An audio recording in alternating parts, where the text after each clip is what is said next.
இன்னைக்கு கூட ஒரு பாடம் பார்த்தலாம். பாடத்தினுடைய தலைப்பு என்னன்னு பாத்தீங்கன்னா, பரிமள தைலமும் நம்ம ஆண்டவராகிய இயேசு கிறிஸ்து என்ற தலைப்பின் கீழே நம்ம இதில் பார்க்க போறோம்.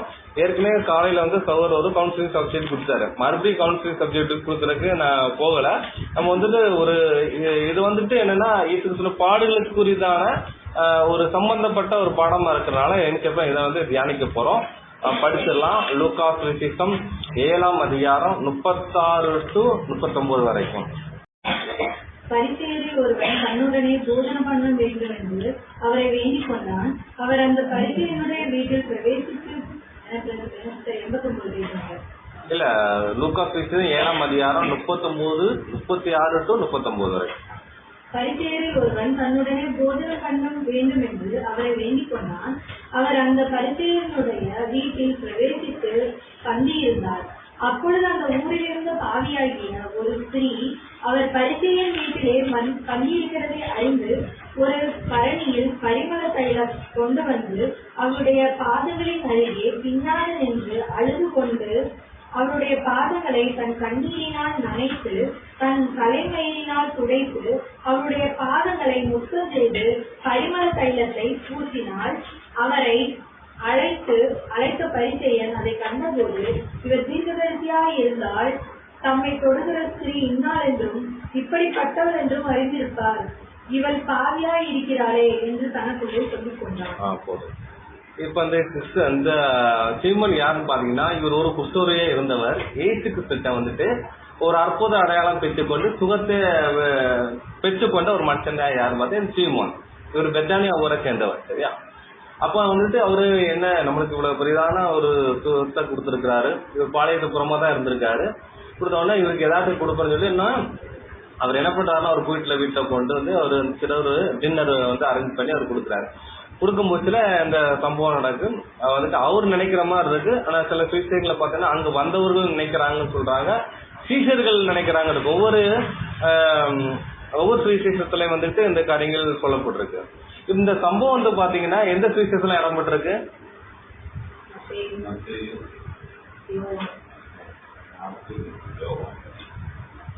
இந்த சுவிசேஷம் பாத்தீங்கன்னா ஏதாவது ஒரு சில விஷயங்கள் ரெக்கார்ட் பண்ண முடிச்சு, ஒருத்தர் ரெக்கார்ட் பண்ணிருப்பார், ஒருத்தர் ரெக்கார்ட் பண்ண போயிருப்பாரு, அதெல்லாம் இருக்கும். ஆனா இந்த சம்பவத்தை பாத்தீங்கன்னா 4 சுவிசேஷத்துல இடம் பெற்றிருக்கும். அப்ப 4 சுவிசேஷத்துல இடம் பெற்றிருக்குன்னா இது என்னது? முக்கியமான ஒரு இம்பார்ட்டன்டான ஒரு காரியம். அதனாலதான் இந்த 4 சுவிசேஷத்துல 4 பேர் நிற்கிறாங்க, அதை ரெக்கார்ட் பண்ணிருக்காங்க. பார்க்கும் படிச்சாச்சு. அதுக்கு 46, 47, 48 வருஷம் பார்க்கணும். 46. நீ என் தலையில் எண்ணெய் பூசவில்லை, இவளோ என் பாதங்களில் பரிமள தைலம் பூசினாள். ஆதலால் நான் உனக்கு சொல்லுகிறேன், இவள் செய்த அநேக பாவங்கள் மன்னிக்கப்பட்டது, இவள் மிகவும் அன்பு கூர்ந்தாளே. எவனுக்கு கொஞ்சம் மன்னிக்கப்படுகிறதோ அவன் கொஞ்சமாய் அன்பு கூறுவான் என்று சொல்லி அவளை நோக்கி உன் பாவங்கள் மன்னிக்கப்பட்டது என்றார். போதும். இப்ப இந்த ஸ்திரீ யாரும் பாத்தீங்கன்னா பாவங்கள் அப்படின்னு சொல்லி சொல்லப்பட்டிருக்கு. இந்த ஸ்திரீ யாரும் பாத்தீங்கன்னா ஒரு விபச்சார ஸ்திரீ. ஒரு விபச்சார ஸ்திரீகள் உள்ளது. இந்த ஸ்திரீயை பொறுத்து தனியா ஒரு பாடம் எடுக்கலாம். சரியா? யார் இந்த ஸ்திரீங்கிறதான ஒரு பாடம் எடுப்போம். அதை நீங்க படிக்க நம்ம புரிஞ்சுக்கலாம். இவங்க ஏன் இந்த பரிமள தைலத்தை ஊத்துனாங்கிறதான ஒரு காரியம் இருக்கு. சரியா? அவங்களுக்கு அவங்க ஜீவியத்துல அவங்க ஒரு 2 நன்மை செஞ்சிருப்பாரு. அதன் அடிப்படையில தான் இவங்க இருக்கிறாங்க பரிமள தைலத்தை இதுல ஊத்துறாங்கன்னு பார்ப்போம். சரியா? அதனால அந்த பாடத்துல யார் இந்த ஸ்திரீங்கிறதான தலைப்பின் கீழே நம்ம இந்த பாடத்தை படிக்க முடிச்சுல அந்த பரிமள தைலம் என்றால் என்ன, அதோடைய குவாலிட்டி என்ன, அதை பார்க்க போறோம். அதுக்கப்புறம் அந்த வெள்ளக்கல் பரணிங்கிறான விஷயத்த என்னன்னு பார்க்க போறோம். ஏற்கனவே ஒரு 2 வருஷம் முன்னாடி நம்ம இதுல யூடியூப்ல போட்டிருக்கோம். சரியா? அதனால தேவன் சுத்தமான எல்லாம் என்ன பார்க்கலாம். இப்போ சின்ன இந்த பாடத்தினுடைய சின்ன ஒரு போக்கத்தை மட்டும் நான் பார்க்க போறோம். சரி, இப்போ இந்த மரியாள்னு சொல்லப்படுது. இந்த ஸ்திரீ பேர் யாரு இருக்காங்க? உன் பேரு மரியாள்னு சொல்லப்படுது. வேதத்துல எதிர மரியாள் இருக்காங்க? நிறைய மரியாள் இருக்காங்க. இவங்க இந்த மரியாள் யாரு? ஆனா இந்த ஸ்திரீ பாவியான ஸ்திரீ அப்படின்னு சொல்றாங்க. அவங்க சொல்ல இவங்க ஒரு பாவியான ஸ்திரீ, இவங்க தொடர முடிச்சு இவருக்கு தெரியாத வந்துட்டு இவங்களுக்கு தெரியலையா அப்படின்னு சொல்லி கேட்காங்க. முடிஞ்சதுக்கு அப்புறம் உன்ன பாவம் மன்னிக்கப்பட்டிருக்குன்னு சொல்றாங்க. அப்ப இந்த ஸ்திரீ யாரு? கல்லர் அடிக்க வரும்போது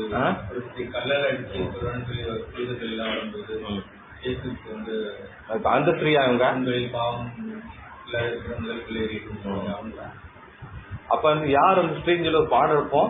அதுல கேட்டீங்கன்னா தான் அது வரைக்கும் இப்போ ஓபன் பண்ணா அது அந்த பாடத்தை எடுக்க சுவாரஸ்யம் இல்லாம போயிடும், அதுவும் சொல்ல மாட்டோம். ஆனா இந்த ஸ்ரீ யாருங்கிற விஷயத்த நம்ம பாத்துக்கலாம். கொஸ்டின் கேட்டு பார்ப்போம்ல, இப்ப என் பிரதர் இந்த ஸ்ரீக்கு அந்த ஸ்ரீக்கு லிங்க் பண்றாங்க, ஆனா அது லிங்கா இருக்கான்னா அது பார்க்கலாம். சரியா? ஆனா இந்த ஸ்ரீ யாருன்னு கண்டுபிடிக்கணும்ல. சரியா? பார்த்தோம். அப்ப இந்த ஸ்ரீ யாருங்கிற விஷயத்த பார்த்துடலாம், படிச்சிடலாம். யோவான் சுவிசேஷம் அதிகாரம் 11 வசனம் 1 முதல் 3 வரை. யோவான் 11வது அதிகாரம் 1 முதல், பேஜ் நம்பர் 143. மரியாளும் அவள் சகோதரியாகிய மார்த்தாலும் இந்த பெத்தானியா கிராமத்தில் உள்ளவனாகிய லாசரு என்னும் ஒருவன் வியாதிப்பட்டிருந்தான். பெத்தானியா கிராமத்தில் உள்ளவனாகிய லாசரு என்னும் ஒருவன் வியாதிப்பட்டிருந்தான். கர்த்தருக்கு பரிமள தைலம் பூசி தன் தலைமையினால் அவருடைய பாதங்களை துடைத்தவள் அந்த மரியாதை. அவளுடைய சகோதரனாகிய லாசரு வியாதியாயிருந்தான். அப்பொழுது அவனுடைய சகோதரிகள், ஆண்டவரே சிநேகிக்கிறவன் வியாதியா இருக்கிறான் என்று சொல்ல அவரிடத்துக்கு ஆள். அவன் ஸ்ரீ யாரு? மரியா. அந்த ஸ்ரீ யாரு? அவங்க கரெக்டா போட்டிருக்கு. அவங்க யாருன்னு பாத்தீங்கன்னா அந்த லாசருடைய சகோதரி தான் அப்படின்னு சொல்லி சொல்றாங்க. இவங்க வந்துட்டு மரியாள் அப்படின்னு சொல்றாங்க. அதுக்கு சொல்றாங்க எப்படி அந்த இன்சிடென்ட் சம்பந்தப்படுத்தி சொல்றாங்க. கர்த்தருக்கு பரிமளம் பூசி தன் தலைமேறினால் பாதங்களை துடைத்தது இந்த மரியாள் அப்படின்னு சொல்றாரு. அந்த இன்சிடென்ட் எங்க நடந்துச்சு பாத்தீங்கன்னா பெத்தானியான்றத குஷ்டரோக வீட்டுல இருக்கு. ஆனா இவங்க வீடு எங்கதான் இருக்குன்னு பாத்தீங்கன்னா பெத்தானியால தான் இவங்க வீடும் இருக்கு. சரியா? இவங்க ஒரு யூதத்துல இருக்கிறவங்க, இவங்க பெத்தானியால தான் இவங்க வீடு இருக்குன்னு பாக்கணும். அதனால அந்த பெத்தானியாவுக்கு வந்திருக்காருன்னு சொன்னோன்னா அவங்க கேள்விப்பட்டு நினைச்சாங்க. பாத்தீங்கன்னா அவங்க சீமன் வீட்டை போறாங்க. ஒரு புதுசா ஒரு இடத்துல இருந்து போனவங்கன்னா அவங்கள கண்டுபிடிக்க முடியாது. அந்த ஊர்ல அந்த நாட்டுல இருக்கவங்க அவங்களுக்கு தெரிஞ்சிருக்கும், அப்படித்தானே? அப்போ அந்த சீபன் பாத்தீங்கன்னா பெத்தானியா ஊர்ல இருக்கனால அந்த ஸ்திரீயோட கேரக்டரிஸ்டிக் தெரிஞ்சுதான் சொல்றாரு. இந்த திருச்சி தரிசியா இருந்துட்டு உங்களுக்கு தெரியலையா அது அனுப்பிச்சு சொல்றாரு. அதுக்கு பின்னாடி எக்ஸ்பிளைன் பண்றாரு. சரி, அப்போ முடிஞ்சு வச்சு. இப்ப நம்ம அதோட போக்கஸ் பாயிண்ட் அது இல்ல. சரி, அப்ப அந்த ஸ்திரீ யாருன்னு பாத்தீங்கன்னா மரியாளுங்கிற விஷயத்த பார்த்தாச்சு. சரி, இந்த இன்சிடென்ட் எப்போ நடக்குங்கிறான டைமிங்க கொடுத்து பார்த்தலாம், படிச்சிடலாம். யோவான் சுவிசேஷம் 12ஆம் அதிகாரம் 1 முதல் 8 வரை. பஸ்கா பண்டிகை வர 6 நாளைக்கு முன்னே இயேசு தாம் மரணத்திலிருந்து எழுப்பின லாசரு இந்த பெத்தானியாவுக்கு வந்தார். அங்கே அவருக்கு இராவிலிருந்து பண்ணினார்கள். மார்த்தாள் பணிவிடை செய்தாள். லாசரும் அவருடனே கூட பந்தியிருக்கு இருந்தவர்களில் ஒருவனாய் இருந்தான். அப்பொழுது மரியாள் விலையேற பெற்ற களங்கமில்லாத நலகம் என்னும் தைலத்தில் ஒரு ராத்தல் கொண்டு வந்து அதை இயேசுவின் பாதங்களில் பூசி தன் தலைமையினால் அவருடைய பாதங்களை துடைத்தாள். போதும். இது எப்போ நடக்கு? எந்த இயேசு கிறிஸ்துவோட ஊழியத்துல எந்த பகுதி இது? அவரோட ஊழியத்தின் பகுதியில அது எந்த 3 வருஷம் பண்ணார்ல, இது எப்ப அந்த டைம் பீரியட்? எப்போ? கடைசி பஸ்கா பண்டிகை, அவருடைய கடைசி பஸ்கா பண்டிகைல நடக்கிற சம்பவம் பார்க்கணும். இதெல்லாம் இந்த டைம் லைன்ல ரொம்ப முக்கியமான ஒரு விஷயம், அதனாலதான் நான் சொல்றேன். சரியா? அப்ப பஸ்கா பண்டிகைக்கு 6 நாளைக்கு முன்னே அப்படின்றது ஏன் இதுல மென்ஷன் பண்ணிருக்காங்கிற விஷயத்த நம்ம பார்க்க போறோம். பஸ்கா பண்டிகை எப்போ?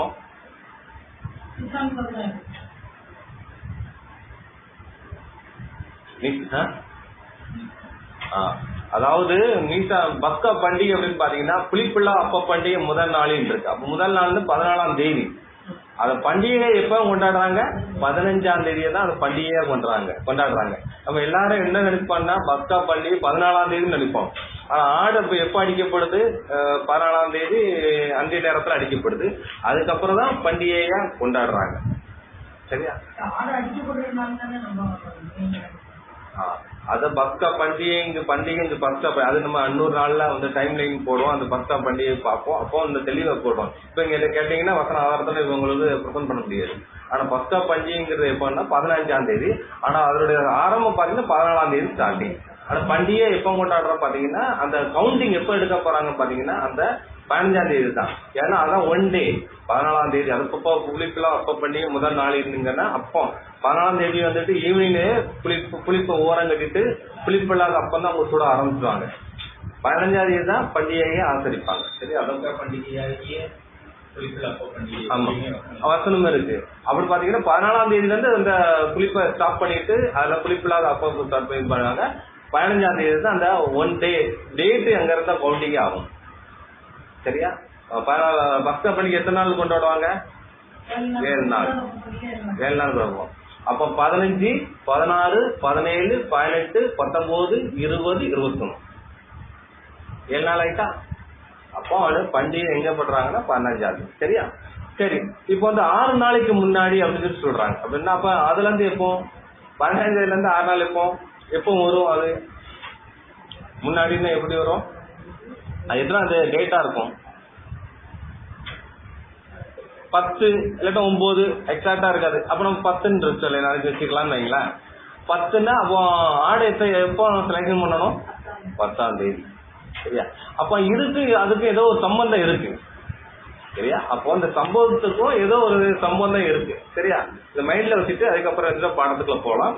சரி, அப்போ இந்த 10 நாளுக்கு முன்னாடி நடக்கு இந்த இன்சிடென்ட் நடக்குன்னு பார்ப்போம். சரி சரி, அது தொடர்ந்து படிக்கலாம். அப்பொழுது அவருடைய சீசரில் ஒருவனும் அவரை காட்டிக் கொடுக்க போகிறவனுமாகிய சீமோனுடைய குமாரனான யூதாஸ் காரியத்து இந்த தைலத்தை 300 பணத்துக்கு விற்று தரித்திரத்து கொடாமல் போனதென்ன என்றான். அவன் தரித்திரரை குறித்து கவலைப்பட்டு இப்படி சொல்லாமல் அவன் சிறுவனானபடியினாலும் பணப்பையை வைத்துக் கொண்டு அதிலே போடப்பட்டதை சுமக்கிறவனானபடியினாலும் இப்படி சொன்னான். அப்பொழுது இயேசு, இவளை விட்டுவிடு, என்னை அடக்கம் பண்ணும் நாளுக்காக இதை வைத்திருந்தாள். தரித்திரர் எப்பொழுதும் உங்களிடத்தில் இருக்கிறார்கள், நான் எப்பொழுதும் உங்களிடத்தில் இருக்கிறேன் என்றார். இந்த வசனத்துல ரெண்டு ஒரு ஃபோக்கஸ் பாயிண்ட் நம்ம சின்ன எக்ஸ்பிளைன் பண்ணி கொடுக்கலான்னு இருக்கேன். அப்போ யூதாஸ் வந்துகிட்டு ட்ரெஷரர், அவர் பணப்பை வச்சிருக்கான், ட்ரெஷரர் அப்படி சொல்றாங்க. யூதாஸ் பணப்பைங்கிறதுன்னு ஒரு பாடத்தை பார்க்க போறோம். அதுல உண்மையிலே ட்ரெஷராங்கிற பாடத்தை பார்க்க போறோம். பொருளாளரா அப்படின்னு சொல்லி பார்க்க போறோம். எனக்கு அதுல உடன்பாடு இல்லை. சரி, இப்போ அது என்னன்னு பின்னாடி பார்க்க போறோம்.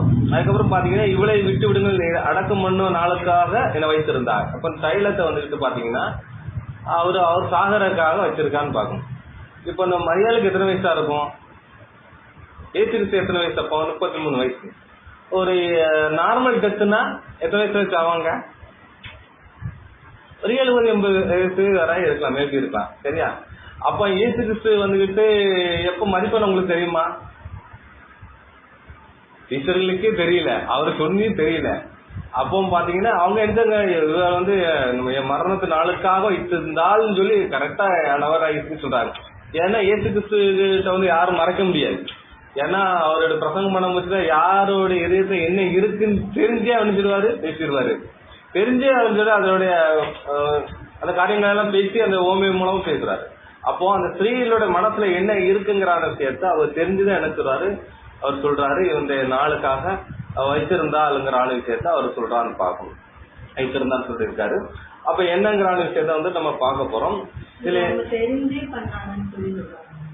இயேசு கிறிஸ்துவோட அந்த ஸ்டேட்மெண்ட் பாத்தீங்கன்னா அவங்க தெரிஞ்சு வச்சிருக்காங்க. நான் சாகிற டேட் அவங்க தெரிஞ்சிருக்கு, அதனால வச்சிருக்கான்னு சொல்றாங்க. அப்ப சொல்றாங்க அதை படிங்க. இப்ப 7ஆம் வசனம் படிங்க பாருங்க. அப்பொழுது இயேசு அவளை விட்டு விடுங்கள், என்னை அடக்கம் பண்ண நாளுக்காக வைத்திருந்தால் இருக்கு. நாளுக்காக நாள் தெரியும் இல்ல, அதுக்காக தான் இது வச்சிருக்கா அப்படிங்கறத அவர் சொல்றாரு. சரி, இப்போ இயற்கை மரணம் இப்போ ஒரு 70-80 வயசு வரவங்க இருக்குன்னு வைங்களா. இயேசு கிறிஸ்து யாரும் ஒரு இளைஞன், 33 வயசு தான் இருக்கு. அப்ப இயற்கை மரணம் வரணும்னா மேபி ஒரு 60-70 வயசுக்கு வரைக்கும் இருக்கும். அதுக்கு முன்னாடி மரியல் இருக்காங்களா? அதுக்கு முன்னாடி இயேசு கிறிஸ்து முன்னாடி சாகுறாங்களா? யாருக்கு தெரியும்? அப்ப அதுவரை வச்சிருப்பாங்கிற ஒரு கொஸ்டின் மார்க் தான். சரியா? அப்ப அதுவரை இந்த தைலம் இருக்குமாங்கிறது ஒரு கொஸ்டின் மார்க் தான். புரியுதா? ஆனா இயேசு கிறிஸ்து சொல்ற ஸ்டேட்மெண்ட் அதாவது என்ன சொல்றாருன்னா, இந்த தைலம் வச்சிருக்கிறத என்ன அடக்கம் பண்ணுவதற்காக வச்சிருக்கிறாங்க அப்படின்னு சொல்றாங்க, வச்சிருக்காங்கன்னு இருக்காங்க. அப்போ இந்த சாகருக்கு எத்தனை நாள் இருக்கு? இந்த சம்பவத்துக்கும் விசேஷத்துக்கும் 6 நாள் தான் இருக்கு. சரியா? அது டைமிங்கு சொல்றாரு. ஆனா இவங்க கரெக்டா சொல்றாங்க வச்சிருக்காங்கன்னு சொல்றாங்க. இன்னொன்னு பாத்தீங்கன்னா இந்த பரிமளம் எல்லாம் 6 நாள் கழிச்சு தான் பூசை போடுறோம், அதுக்காக கூட இருக்கலாம்னு சொல்லல. இருக்கலாம்ங்கிறத மேபி ஒரு குத்து மதிப்பா சொல்றது.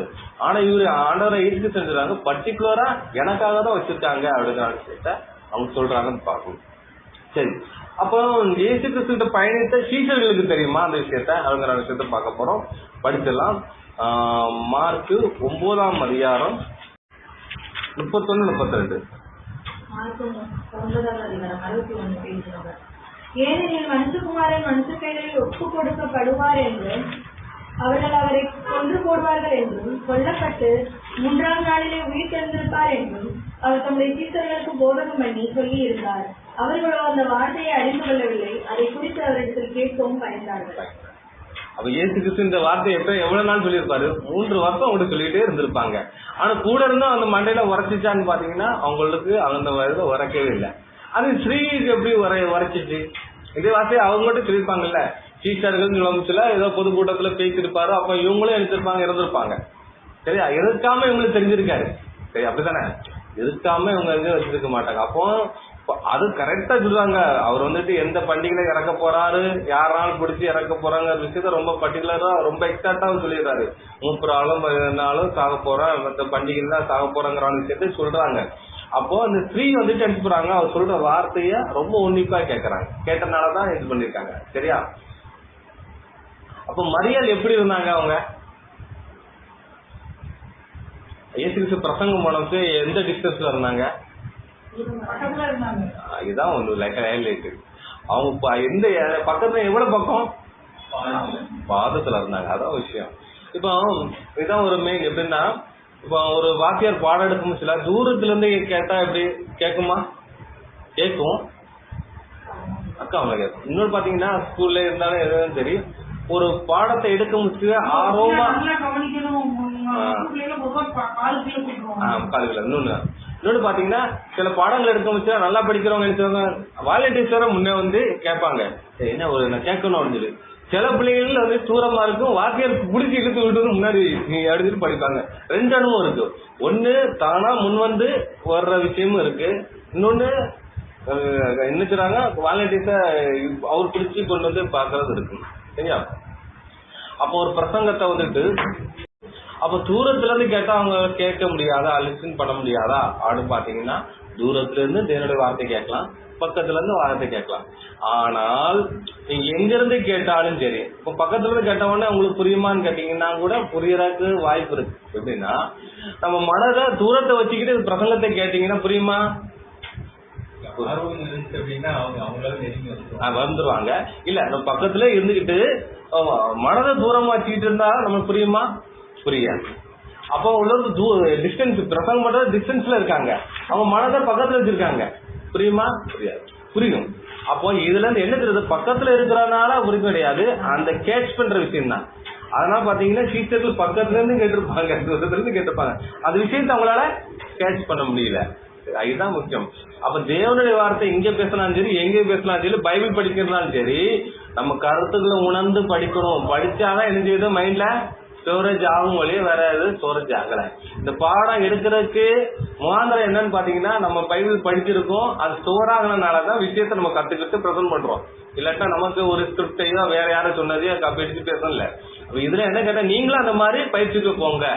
அதுக்காக இந்த விஷயத்த எனக்கு ஷேர் பண்றது. சரி, அப்ப அவங்க என்ன பண்றாங்க பாத்தீங்கன்னா, டீச்சர்களுக்கே தெரியாத விஷயத்த இவங்க எடுத்திருந்தாங்க, கத்துக்கிட்டாங்க. எப்படின்னா அவங்க சொன்னதை லிசன், அதாவது உள்வாங்கி மைண்ட்ல வச்சிருந்தாங்க. டீச்சர்கள் அவர் கூட இருந்தாலும் அவர் சொன்னது அவங்க மனதுல கேட்கவும் இல்லை, இன்னொன்னு கேட்க பயந்தாங்களாம்.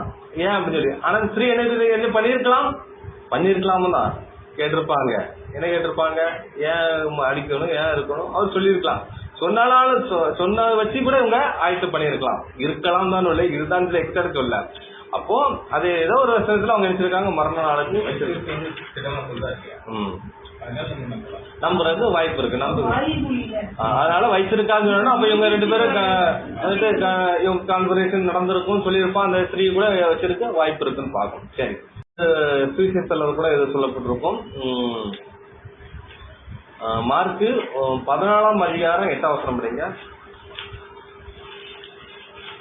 14ஆம் அதிகாரம் 8ஆம் வசனம். இவன் தன்னால் இயன்றதை செய்தால் நான் அடக்கம் பண்ணப்படுவதற்கு எத்தனமாக என் சரீரத்தில் தைலம் பூச முந்திக் கொண்டாள். பாத்திருக்கேன், என்ன போட்டிருக்குல்ல, மறுபடியும் வாசிங்க. தன்னால் இயன்ற நான் அடக்கம் பண்ணப்படுவதற்கு எத்தனமாக என் சரீரத்தில் தைலம் பூச முந்திக் கொண்டாள். பாத்தீங்கன்னா தன்னால் இயன்ற அளவு அவங்க பண்றாங்களாம். என்ன செய்றாங்க பாத்தீங்கன்னா, சரீரத்தில் தைலம் பூச முந்தி கொண்டாள் இருக்கு. முந்தி கொண்டாளுங்கிற விஷயத்த நம்ம பார்க்க போறோம். அதை கூட படிச்சிடலாம். லூக்கா சுவிசேஷம் 23 அதிகாரம் 52 வசனம் படிக்கலாம். லூக்கா 23:52. அவன் லாசருவினிடத்தில் போய் இயேசுவின் சரீரத்தை கேட்டு கட்டுதான் இருக்குது.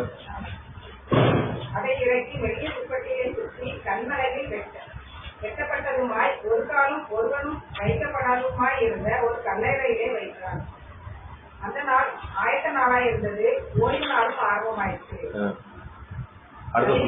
இருந்து அவருடனே கூட வந்திருந்த ஸ்திரீகளும் பின் சென்று கல்லறையையும் அவருடைய சரீரம் வைக்கப்பட்ட விதத்தையும் பார்த்து திரும்பி போய் கந்த வஸ்திரங்களையும் பரிமள தைலங்களையும் ஆயத்தம் பண்ணி கற்பனையின்படியே ஓய்வு நாளில் ஓய்ந்திருந்தார்கள். இப்ப பாத்தீங்கன்னா அவங்க என்ன ஸ்திரீகள் என்ன பண்றாங்க பாத்தீங்கன்னா, அவங்க வந்துட்டு அந்த யூதர் முறைமையில அந்த டெட் பாடி மேல அந்த அந்த அந்த துணிக்கு மேல ஒரு செய்வாங்க. என்ன செய்வாங்கன்னா கந்த வர்க்கங்கள் எல்லாம் பண்ணிச்சுவாங்க. இது பழைய ஏற்பாடுல சில ராஜாக்களுக்கு பண்ணியிருப்பாங்க. அப்ப பாத்தீங்கன்னா இயேசு கிறிஸ்துக்கு அப்படி பண்ணிருப்பாங்களாங்கிற விஷயத்த அவங்களுக்கு தெரியல. ஏன்னா இவங்க யார் அந்த விஷயங்கள் பண்ணாங்க? யோசிப்பு என்ன யாரு எந்த யோசிப்பும் அரேமியத்தோட யோசிப்பும் நிக்கதோமும் இந்த காரியங்கள் பண்ணியிருக்காங்க. பண்ணது ஸ்திரீகளுக்கு தெரியுமாங்கிறது தெரியல. அப்போ அவங்க பண்ணாம விட்டுருந்தாங்கன்னா நம்ம பண்ணணும்ங்கிற விஷயத்த தான் இவங்க என்ன பண்றாங்க, அந்த பரிமள தைலத்தை எடுத்துக்கிட்டு அவங்க சீலையில ஊத்துறதுக்காக என்ன பண்றாங்க, அவங்க போன்னு இருக்காங்க. இன்னொன்னு பாத்தீங்கன்னா அந்த நேரம் ஓய்வு நாள் உங்களால போக முடியல. அதனால என்ன பண்றாங்கன்னா இவங்க ஆயத்தம் பண்ணி வச்சிருக்காங்க. ஆனா என்ன பண்ணுவாங்க பாத்தீங்கன்னா யூதருடைய சடங்கு பாத்தீங்கன்னா பாதம் இருக்குல்ல, பாதம் அப்படி ஃபுல்லா படுக்க போட்டு அது சீலைங்கிறது என்ன, நம்ம சீலைங்கிற வார்த்தை எதுக்கு யூஸ் பண்ணுவோம்? நம்ம புடவை சீலைன்னு தான் சொல்லுவோம். அது பழைய வழக்கத்துல படும் சீலை அப்படிங்கிறது. சீலைங்கிறது நீண்ட ஒரு தூக்கு நீர் தான் நீலை இதெல்லாம் துப்பாட்டின்னு சொல்லுவாங்க, நீளப்பாங்க. அதை என்ன பண்ணுவாங்கன்னா ரிபன் சைஸ்ல வெட்டி எடுத்துவாங்கன்னா அந்த கந்த வரைக்கும் தூக்கம் இருக்கும். இன்னொரு நாள் இந்த பரிமளத்தை எடுத்து குறித்து பாடம் இருந்துச்சுல, அதுல குவாலிட்டி என்ன எவ்வளவு விஷயம் கவனிச்சது பார்த்தலாம். பரிமளத்திலங்க 2 விஷயம் இருந்துச்சு அவங்களுடைய யூதர்களுடைய இதுல. இஸ்ரவேல்ல தான் 2 விஷயம் இருக்கு பரிமள தைலம்.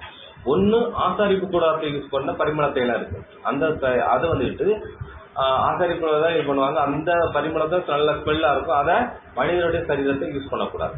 சரியா? மனிதர்கள் யூஸ் பண்ற பரிமள தைலம் இருக்கு. அதை மனிதர்கள் என்று யூஸ் பண்ணுவாங்க. சரியா? அப்படி பாத்தீங்கன்னா தானியல் அவருடைய தானியல் புத்தகத்தில் வரல, அவர் துக்க நாள்ல இருக்கும் நான் பரிமள தைலத்தை புஸ்தகம் இல்லைன்னு இருக்கு. அப்போ அவங்களோட வழக்கத்துப்படி எடுத்து பரிமளத்தை எடுத்து போடுவாங்க. நம்ம பெர்ஃபியூமா யூஸ் பண்ணுவோம்ல, அந்த மாதிரி பெர்ஃபியூமா யூஸ் பண்ணுவாங்க. அந்த மாதிரி எடுத்து பரிமளத்தை எடுத்த. சரியா? அது எப்படி யூஸ் பண்ணணும்னா பெர்ஃபியூம் பாத்தீங்கன்னா அது என்ன 300 பணம் சொல்றது. 300 பணம் 1 மாச சம்பளம். அப்போ 1 மாசம் ஒரு வருஷம் சம்பளம். அப்போ 1 மாசங்கிறது எழுது 30. சரி, 1 வருஷம் சம்பளம்னா எப்படி இருக்கும்? ஒரு ஆளுக்கு 1 மாசம் 1 லட்சம் ரூபாய் சம்பளம் அப்படின்னு பாத்தீங்கன்னா அப்போ 1 வருஷம்னா 12 லட்சம் ரூபாய். அப்படிதானே? அது பெர்ஃபியூமோட விலை எவ்வளவா? அந்த மாதிரி பெருமாள். ஆனா அன்னைக்குள்ளது ஒரு பணங்கிறது 30. அப்ப 300 பணங்கிறது பெரிய காசு. அந்த காசு கொடுத்தா தான் அதை வாங்க முடியும். அது பரணிங்கிறது. அப்ப அவ்வளவுக்குள்ள வேல்யூ உள்ள விஷயம் அவ்வளவு சொல்ற தன்னால் என்றதான் கொடுத்தான் இருக்கு. அது எப்படி சொல்றாரு, அவ்வளவு கொடுத்த தன்னால என்றதே கொடுத்தான்னு இருக்கு. அப்ப என்ன பண்றாங்கன்னா அதை ஃபுல்லாவே உள்ள வச்சு கெட்டு கொடுப்பாங்க. அது பெரிய குவாலிட்டி பரவ சொல்றேன். ஃபுல்லா பேக் பண்ணிடுறாங்க. ஏன் பண்ணிடுறாங்கன்னா பூச்சி அடிச்சிடக்கூடாது வேலையா. என்ன அவங்க வச்சிருக்க கண்மலை ஒரு புகையில தான் வச்சிருக்காங்க. ஏதாவது போய் எலியோ அதை கட்டி இது பண்ணி டேமேஜ் பண்ணிடக்கூடாது. சரியா? அது ஸ்மெல்லுனால வெளியே எதுவும் ஓனாய் வந்து இது பண்ணிடக்கூடாது. அதுக்காக அந்த மாதிரி பண்ணிடுவாங்க. அது எடுத்துங்க ஃபுல்லாவே அந்த ஸ்மெல் வெளியே போகாது. பாடி ஸ்மெல்லு வெளியே போகாது. ஒரு பாடி மனிதனுடைய பாடி அழுகி நான் செத்து போயிட்டேன்னா அது ஸ்மெல் எத்தனை கிலோமீட்டருக்கு அடிக்கும் தெரியுமா? யாருக்காட்டி ஐடியா இருக்கா? 5 கிலோமீட்டர் சுற்றளவுக்கு வாடை அடிக்குமா மனிதனுடைய. அதாவது பொண வாடை அங்க பாத்தீங்களா, பிணம் வாடைங்கிற விஷயம் சொல்லுவாங்க. அது என்ன அந்த அளவுக்கு சுற்றளவுக்கு இருக்கும். நானே கண்கூட நான் அந்த இது பாத்திருக்கேன். எங்க ஏரியால ஒரு காட்டுக்குள்ள ஒரு மண் சுத்திட்டாங்க. ஃபுல்லா அந்த ஏரியா ஃபுல்லா விஷயம் இருந்துச்சு. உடனே பேக் பண்ணி எடுத்து அந்த 3 இறங்கின ஸ்மெல்லு கூட அந்த ஃபுல்லா நின்றுச்சு. ஒரு 1 கிலோமீட்டருக்குள்ள நின்றுச்சு அந்த ஸ்மெல்லு. அதனால அந்த மாதிரி வரக்கூடாதுக்காக இது பண்றாங்க. ரெண்டாவது பாத்தீங்கன்னா இப்படி இவங்க பண்ணலைட்டா நம்ம பண்ணணுங்கிறதுக்காக தான் இந்த ஸ்திரீகள் என்ன பண்றாங்க பாத்தீங்கன்னா பரிமளத்தை ரிபன் மேல அப்படின்னா வெள்ள சுத்தி பண்றாங்க. லாசருவ நினைச்சாங்க கோயில எடுக்கும் சீலையை கட்டுற வருவாங்கல்ல எடுக்கிறாங்களா, அதே மாதிரி சீலையில அந்த ஊற்றி விட்டா ஸ்மெல்லுக்காக அது பத்திரப்படுமே எடுக்கிறான்னு தான் இது பண்றாங்க. இன்னும் ஃபுல்லா அந்த டீட்டெயில்ஸ் இந்த இதுக்குள்ள நான் போகல. அது இன்னும் படிச்சீங்கன்னா இன்னும் நிறைய விஷயங்கள் நம்ம கத்துக்கலாம். இப்படிதான் இருந்திருக்கும். சரியா? இதனால என்ன இந்த ஸ்திரீகள் என்ன பண்ற பாத்தீங்கன்னா அவங்க வந்துட்டு பரிமள தைலத்தை ஊத்தணும்னு சொல்லி போறாங்க. ஆனா ஓய்வு நாள்ல இருந்தா ஊத்த முடியலன்னு பார்க்கும். அதுக்கப்புறம் படிச்சிடலாம். லூக்கா 24:1-2-3. வாரத்தின் முதலாம் நாள் அதிகாலையிலே தாங்கள் ஆயத்தம் பண்ணின கந்தவர்க்கங்களை அவர்கள் எடுத்துக்கொண்டு வேறு சில ஸ்திரீகளோடு கூட கல்லறையினிடத்தில் வந்தார்கள். கல்லறையை அடைத்திருந்த கல் புரட்டி தள்ளப்பட்டிருக்கிறதை கண்டு உள்ளே பிரவேசித்து கர்த்தராகிய இயேசுவின் சரீரத்தை காணாமல் அப்போ இருக்கிறாங்க. இந்த ஸ்திரீகள் பரிமள தைலத்தை ஊத்தணும் போறாங்க. இந்த ஸ்திரீகளுக்கு முன்னாடி இந்த ஸ்திரீ யாரு? அவ முந்தி கொண்டாள். இவங்க பரிமள தைலத்தை ஊத்தணும் போறாங்க. அங்க இயேசு கிறிஸ்து காணும். ஆனா இங்க இருக்கிறாங்க அந்த ஸ்திரீ இருக்கிறாங்க பரிமள தைலத்தை ஊத்தி வேலை பண்ணிட்டாங்க. அப்ப அதோடைய மீனிங் புரியுதா? சீக்வன்சி.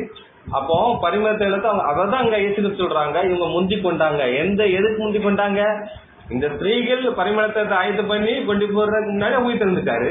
ஆனா இந்த ஸ்திரீ அதுக்கு முன்னாடி ஏன் சரீரத்தை ஊத்திட்டாங்க? அந்த ஸ்திரீகளுக்கு முன்னாடி முந்தி கொண்டான்னு சொல்லி அந்த விஷயமா அங்க சொல்லப்பட்டிருக்குன்னு பார்க்கும். அதுக்கப்புறம் படிச்சலாம். யோவான் சுவிசேஷம் 19ஆம் அதிகாரத்துல படிக்க போறோம். ஏன்னா அங்க வந்துட்டு பாத்தீங்கன்னா அவர்கள் சீஷர்கள் வந்துட்டு என்ன பண்றோம் பாத்தீங்கன்னா முறுமுறுத்தாங்க. என்ன சொல்றாங்கன்னா அப்படிதான் போட்டிருக்கோம் மத்தேயுல. என்னன்னா இது வந்துட்டு என்னன்னா இதை வச்சு தரித்திரத்து கொடுக்கலாமே அப்படின்னு சொல்லி சொல்லப்பட்டிருக்கும் மத்தேயுல. யோவான்ல சொல்ல பாத்தீங்கன்னா அதுல வந்துட்டு 300 பணம்ங்கிற விஷயத்தை சொல்லப்பட்டிருக்கும். படிச்சலாம். யோவான் 19ஆம் அதிகாரம் 39, 40, 41. சாரி, இது என்ன இன்சிடென்ட் பாத்தீங்கன்னா இவங்களுக்கு தெரியல. என்ன தெரியலன்னு பாத்தீங்கன்னா அவங்க வந்துட்டு அதாவது யூத முறைமையில அந்த விஷயங்கள் அந்த கந்த வழக்கங்கள்லாம் பண்ணிருப்பாங்களாங்கிற விஷயத்த ஸ்திரீகள் தெரியாது. அதனால தெரியாம கூட என்ன பண்ணிருக்காங்க பாத்தீங்கன்னா பரிமள தைலத்தை ஊத்த கொண்டு போறாங்க. நம்ம படிச்ச அந்த லூக்கா 23ஆம் அதிகாரம் 52 முதல் 52 முதல் நம்ம படிச்சோம் 56 வசனம் வரை. அதுல வந்துட்டு இயேசு கிறிஸ்து வந்துட்டு யூத முறையில வந்துட்டு அவங்களுக்கு கந்த வர்க்கம் பண்ணாங்கன்னா பாத்தீங்கன்னா அதுல போடல, அப்படித்தானே? ஆனா இங்க ரெக்கார்ட் பண்ணிருப்பாரு. சரி, அதுல ஒரு ரெக்கார்ட் பண்ணிருப்போம். அதை தான் நம்ம படிக்க போறோம். படிக்கலாம். யோவான் சுவிசேஷம் 19ஆம் அதிகாரம் 39, 40, 41. ஆரம்பத்திலே ஒரு ராத்திரியில் இயேசுவினிடத்தில் வந்திருந்த நிகதேமு என்பவன் வெள்ளை போலமும் கரிய போலமும் கலந்து ஏறக்குறைய 100 நாட்கள் கொண்டு வந்தான். அவர்கள் இயேசுவின் சரீரத்தை எடுத்து யூதர்கள் அடக்கப்பட்ட முறைமையின்படியே அதை சுகந்த வர்க்கங்களுடனே சீலையிலே சுற்றி கட்டினார்கள். அவர் சிலுவையில் அறையப்பட்ட இடத்தில் ஒரு தோட்டமும் அந்த தோட்டத்தில் ஒரு காலம் ஒருவனும் வைக்கப்பட்டிராத ஒரு புதிய கல்லறையும் இருந்தது. இவங்க பாத்தீங்கன்னா யூத முறைமையில பண்றாங்க. அவங்க பண்ணது யாருன்னா யூதர்கள். அவங்க அதான் அந்த முறைமையில பண்ணியிருக்காங்க. ஆனா ஸ்திரீகளுக்கு தெரிஞ்சுட்டா தெரியலையான்னு தெரியல. அதனால இப்படி செய்யலன்னா அந்த பரிமள தைலத்தை ஊத்தலாம்ங்கிற விஷயத்த கூட வந்திருக்கலாம்னு பாக்கணும். அதனால பாத்தீங்கன்னா அந்த ஸ்திரீகள் அந்த ஸ்திரீ பரிமள தைலம் ஊத்துறதுக்கு முன்னாடி அவங்க முந்தி கொண்டார்கள்ங்கிற விஷயத்த அங்க வேதம் சொல்லப்படுறது பார்க்கும். அதுக்கப்புறம் பாத்தீங்கன்னா 10ஆம் தேதி. அதுக்கப்புறம் மத்தேயு கிறிஸ்துல படிச்சிடலாம். மத்தேயு 26ஆம் அதிகாரம்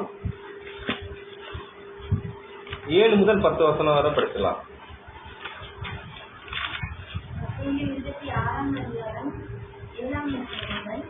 ஒரு ஸ்திரீ விலையேற பெற்ற பரிமள தைலம் உள்ள வெள்ளை கரண்டியை கொண்டு வந்து அவர் போஜன பந்தியில் இருக்கும் போது அந்த தைலத்தை அவர் சிரசின் மேல் ஊற்றினால் அவருடைய சீஷர்கள் அதை கண்டு விசனமடைந்து, இந்த வீண் செலவு என்ன தெற்கு? இந்த தைலத்தை உயர்ந்த விலைக்கு விட்டு தரித்திரருக்கு கொடுக்கலாமே என்றார்கள். இயேசு அதை அறிந்து அவர்களை நோக்கி, நீங்கள் இந்த ஸ்திரீயை ஏன் தொந்தரவு படுத்துகிறீர்கள்? என்னிடத்தில் நற்கிரியையை செய்திருக்கிறாள். போதும், நற்கிரியை இங்க இந்த மத்தேயு சுவிசேஷத்துல சொல்ல பாத்தீங்கன்னா இவங்க என்ன பண்றாங்க, ஒரு நற்கிரியை செய்யறதுக்காக தான் செஞ்சிருக்காங்கிற விஷயத்த அவர் சொல்றாங்க பார்க்கும். அப்ப பாத்தீங்கன்னா சீஷர்கள் அதை கண்டு விசிரம் அடைந்து இது வீண் செலவு எண்ணத்துக்குன்னு சொல்லி சொல்றாங்க. இது உயர்ந்த விலைக்கு விற்றுன்றது. லூக்கா அவர் யோவான் 300 பணம் இருக்கு. இது உயர்ந்த விலைன்னா அது பெரிய விலைன்னு சொல்லப்பட்டிருந்து பார்க்கும். அப்ப பாத்தீங்கன்னா இங்க சீஷர்கள் சொல்ல பாத்தீங்கன்னா இங்க இருந்ததுங்க 12 அப்போஸ்தலரா இருக்கிற வாய்ப்பு இல்லை அப்படிதான் சொல்லுவாங்க. இன்னொரு பாத்தீங்கன்னா சீஷர்கள் பாத்தீங்கன்னா 70 சீஷர்கள் கூட தேவன் தேர்ந்தெடுத்தாரு பார்க்கும். அப்ப 70 பேர் அவர் கூட போனாங்களா அப்படிங்கிறதே கிடையாது. ஆனா போனது யாருன்னா எப்பவுமே யார் போவாங்க, 12 சீஷர்கள் போவாங்க, இல்லாட்டா 3 பேர் போவாங்க முக்கியமான இதுக்கு. அப்ப இந்த 70 பேராடம் பாத்தீங்கன்னா அந்த 70 பேர் போறதுக்கு வாய்ப்பு இல்ல. முக்கியமான இடங்களுக்கு போச்சு பாத்தீங்கன்னா 3 பேர் வந்து 12 பேர் தான் பேருக்கு வழி இருக்கிற வழியா 70 பேருக்கு போறதுக்கு வாய்ப்பு இல்லன்னு பார்க்கும். இதுல ஏன் வந்துட்டு யூதாஸ் ஒரு மென்ஷன் பண்ணலான்னு பாத்தீங்கன்னா, மத்தேயு வந்துட்டு ஒரு யாரையும் ஒரு டாக்ஸ் கலெக்டர் ஒரு படிச்சவர், சரியா? ஒரு சம்பவம் ஒரு இடத்துல நடக்கும் பாத்தீங்கன்னா, ஒருத்தர் தப்பு பண்ணா நமக்கு தெரியும். சிலர் நினைச்சுவாங்க தப்பு பண்ணவங்களும் காட்டி கொடுத்துருவாங்க, சிலவங்க நினைச்சுவாங்க அது பேர் சொல்ல மாட்டாங்க, அந்த ஆளும் நினைச்சு அப்படி சொல்லிட்டு போறாங்க. அதே மாதிரிதான் என்ன பண்றோம் பாத்தீங்கன்னா, இங்க சீசர்கள் சொல்லப்பட்டிருக்கு. சீசர்கள்னா அதை எடுத்துக்கிட்டு எல்லாரும் நம்ம நினைப்போம், ஆனா வந்துட்டு எல்லாரும் நினைச்சாங்களாங்கிறது தெரியாது. ஆனா பாத்தீங்கன்னா சீசர்னா யூதாஸ் யார் தான்? சீசரும் அவர் தான், அப்போஸ்தலரும் அவர் தானே, ரெண்டு அவர் தானே. அப்ப இங்க இவரு மத்தேயு வந்துட்டு அவர் பேரை மென்ஷன் பண்ணல, மென்ஷன் பண்ணாம தான் எடுத்து சீசன். அதனால சீசர்கள் வந்து ஒன்றுக்கு மேற்பட்டவர்கள், அது ஒண்ணுக்கு மேற்பட்டா யாரையுமே நம்ம தனியா நம்ம சந்திக்க முடியாது. மேபி சொல்லிருக்க கூட வாய்ப்பு இருக்கலாம், ஆமாவும் கூட சொல்லியிருக்கலாம், சரி அப்படி கூட இருந்திருக்கலாம். ரெண்டு விஷயமா இருக்கும். ஒண்ணு அவங்களும் சொல்ற ஆமாம் போட்டிருக்கலாம், இல்லாட்டுனா ஒருத்தர் சொல்லியிருப்பாராம், அதை வந்துகிட்டு பாத்தீங்கன்னா சீசர்கள் அப்படின்னு சொல்லி உங்கள்கிட்ட கூட சொல்லியிருக்கலாம். ரெண்டு அனுபவங்களும் இருக்கலாம், சரியா? சரி, அப்ப பாத்தீங்கன்னா அப்ப வந்துட்டு 70 பேர் சீசர்களா அப்படின்னு பாத்தீங்கன்னா இருக்க வாய்ப்பு இல்லை. ஆனா 12 பேர்கள்ல ஒருத்தர் தான் இங்க இருக்கிறதுக்கு வாய்ப்பு இருக்குன்னு பார்க்கும். அதை கூட படிக்கலாம். மார்க் 3ஆம் அதிகாரம் 14ஆம் வசனம். இல்ல இல்ல, சீசர்களும் அப்போஸ்தலரும் 2 பேரும் ஒண்ணுதானே, 2 பேரும் இதான சொல்ல. அப்ப அதாவது என்ன பண்றதுன்னா, சீசர் அவங்களுக்கு இருக்கிறது 12 பேர்கள் அழைத்து என்ன பண்ற பாத்தீங்கன்னா அவங்க கூட இருக்கு, அவங்களுக்கு டீச்சரும் பேர் இருக்கு, இன்னொன்னு அப்போஸ்தலன் இருக்கு. அப்போஸ்தலன் பேர் என்றால் என்ன, அது டைட்டில் நேம்பா, அதான் இருக்கு. ஆனா அதுக்கப்புறம் என்ன ஆயிடுச்சுன்னா, அவங்களை சொல்லும்போதெல்லாம் அப்போஸ்தலர்கள் தான் சொல்றாங்க. ஏன்னா அவங்க ஸ்பெஷல் கிளாஸ்ல லீடர்னு சொல்றோம், மத்தவங்க சொல்லுங்க, அவங்களுக்கு ஸ்பெஷலா சொல்லிட்டே வர டீச்சர்கள்னா அதுக்கப்புறம் வரக்கூடிய எல்லாருமே டீச்சர்கள் தான். இந்த டைம்ல அப்போஸ்தலர்கள் தான் கூட இருக்காங்க, அதுதான் கேள்வி கிடையாது. எப்பவுமே 70 பேர் போக மாட்டாங்க. அதாவது 12 அப்போஸ்தலர் சேர்ந்ததுக்கு அப்புறம் 70 பேர் சேர்ந்திருக்காங்க. அது எல்லாமே பழைய ஏற்பாடுல நிழல் தான். 12 பேரு 12 கோத்திரத்தில் நேட்டமாக 12 சீசர்களை தேர்ந்தெடுத்தாரு. இந்த 70 பேர் ஏன் தேர்ந்தெடுத்தாருன்னா, 70 பேர் என்ன செய்றாங்க, மலைக்கு போய் என்ன பண்றாங்க, கற்பனை வாங்குறாங்க. எல்லாமே எதிர்த்து செஞ்சது வந்துட்டு சும்மா எதிர்த்தே செய்யல. பழைய ஏற்பாடு நடந்த நிழல் ஒரு விஷயமும் அதான் செய்யறாரு. அதான் ஒரு சொல்ல முடிச்சு பாத்தீங்கன்னா, நான் சுயமா செய்யல, இதான் எனக்கு என்ன சொன்னாரோ அதுபடிதான் செய்யலன்னு இருக்காரு. இந்த இன்சிடென்ட் கூட பழைய ஏற்பாடு சம்பந்தப்பட்ட ஒரு இன்சிடென்ட் தான். அதான் நம்ம பாத்துக்கிட்டு இருக்க போறோம், அது என்னன்னு பார்க்க போறோம். அதுக்காக தான் அது பண்ணிருக்காரு வழியா. ஆனா இந்த இதுல இன்சிடென்ட்ல பாத்தீங்கன்னா சீசர் தான் அந்த 12 பேர் தான் இருக்க வாய்ப்பு இருக்குன்னு பார்க்கும். அதுக்குதான் இப்ப இந்த வசனம் படிச்சோம். மார்க் 3ஆம் அதிகாரம் 14ஆம் வசனம். அப்பொழுது அவர் 12 பேரை தெரிந்து கொண்டு அவர்கள் நம்மோட கூட இருக்கவும் பிரசங்கம் பண்ணும்படியாக தாம் அவர்களை அனுப்பவும் வியாதிகளை குணமாக்கி பிசாசுகளை துரத்தும்படி அவர்கள் அதிகாரம் உடையவர்களாக இருக்கவும் அவர்களை ஏற்படுத்தினார். அந்த 12 டீச்சர்னு சொல்லப்பட்டிருக்கும், அப்போஸ்தலர்னு சொல்லப்பட்டிருக்கும். அப்ப என்ன போட்டிருக்கா இங்க நினைக்கிறது, இந்த 12 பேரை தேர்ந்தெடுத்து தாம் அவங்க கூட இருக்கவும் பிரசங்கம் பண்ணவும் அவர்கிட்ட அனுப்பிறான். தாம் கூட இருக்கவும்னா அவர் எங்க போனாலும் நினைக்கிறாங்க கூட போறாங்க. அப்ப இந்த இன்சிடென்ட்ல என்ன பண்ணி இந்த இன்சிடென்ட் அவங்க கூட இருந்திருக்கணும். ஏன்னா வசனம் என்ன சொல்லுதுன்னா, இல்ல அவங்க எங்க போனாலும் அவங்க கூட இருப்பாங்கன்னு சொல்லப்படுற. அப்ப இந்த இன்சிடென்ட்ல டீச்சர்கள் இருக்காங்க, தம்மோடு கூட இருக்கும் பிரசங்கம் பண்ணவும் போட்டிருக்கான்னு சொல்லுது. ஏன் அப்படி ஏன் கூட்டு போயிருக்காருன்னா, பின்னாடி டீச்சர்ல என்ன பண்ணணும், சத்தியத்தை ஜனங்களுக்கு எடுத்துரைக்கணும். அப்ப கூட தானே கத்துக்கிற முடியும். அதனால இந்த கூட இருப்பாங்க. அதனால அந்த இன்சிடென்ட்ல யார் இருந்திருப்பாங்கன்னா 12 பேர் இருந்திருக்க வாய்ப்பு இருக்கு. அப்ப டீச்சர்கள் அந்த 12 பேர்களும் இருந்திருக்காங்க. மேற்கோடு பாத்தீங்கன்னா யாரு, பெதானியா இருந்தா லாசர் இருக்கிறாரு, அதுக்கப்புறம் என்ன இருக்காங்க, மத்தவங்களும் இருக்காங்க. மத்தவங்களும் எடுத்திருப்பாங்க, அந்த வீட்டுல வந்திருப்பாங்க. ஏன்னா ஒரு வீட்டுக்கு போனாலே எதிர்த்து போயிட்டாலும் அங்க அந்த இடத்துல கூட்டம் கேதர் ஆயிரும். அந்த மாதிரி பேபி இருக்கிற வாய்ப்பு இருக்குன்னு பாக்க. அதுக்காக படிச்சலாம். மார்க் 14ஆம் அதிகாரம் 1 முதல் 10 வருஷம் வரை படிக்கலாம்.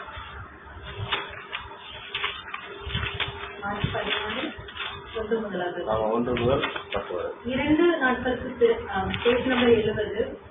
2 நாளைக்கு பின்பு புளிப்பில்லாத அப்பம் சாப்பிடுகிற பஸ்கா பண்டிகை வந்தது.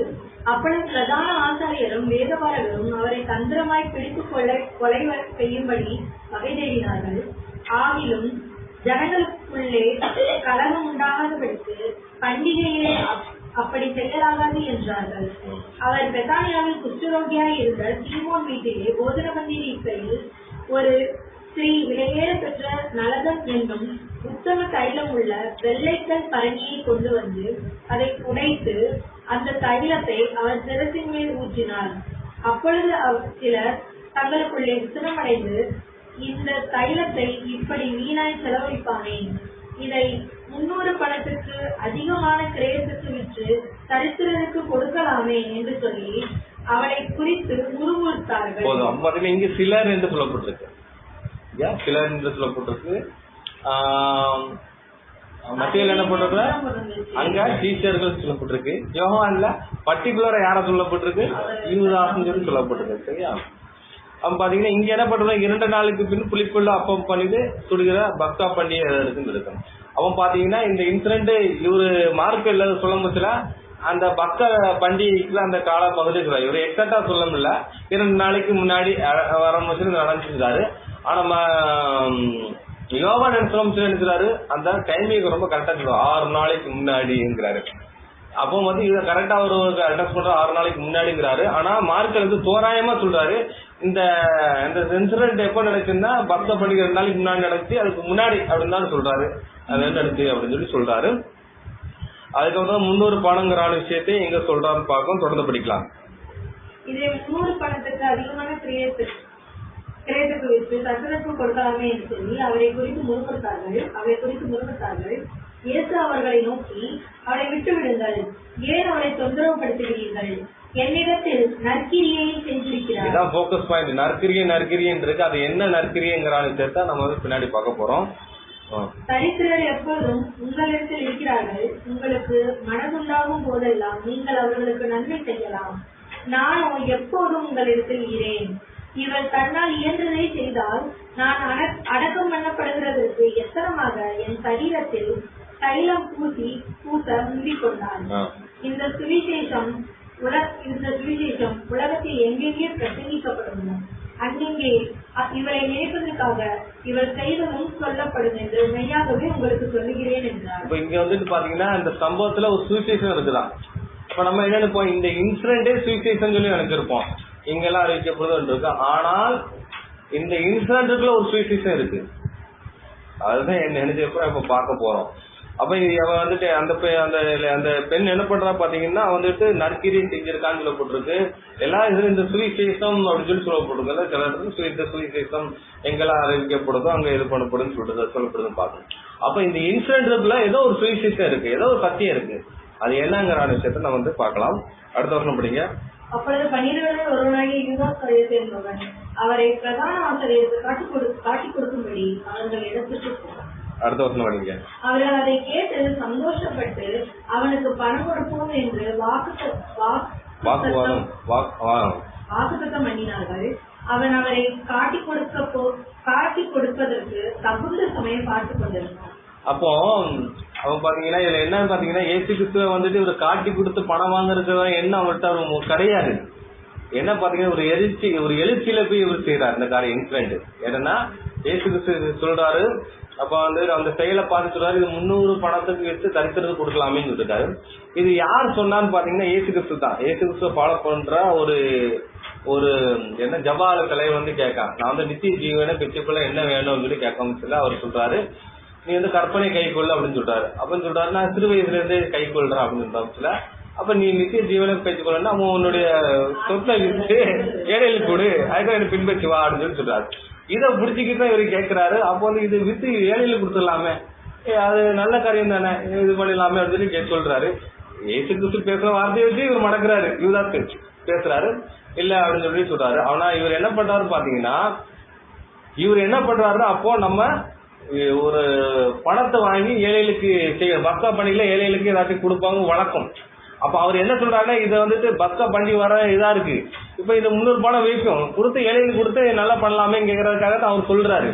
ஆனா இயேசு கிறிஸ்து இது மரணத்துக்கு எத்தனை இருக்குன்னு சொல்லிட்டாரு. இதை ஒரு பெரிய வேல்யூ பாயிண்டா புடிச்சுக்கிறாரு.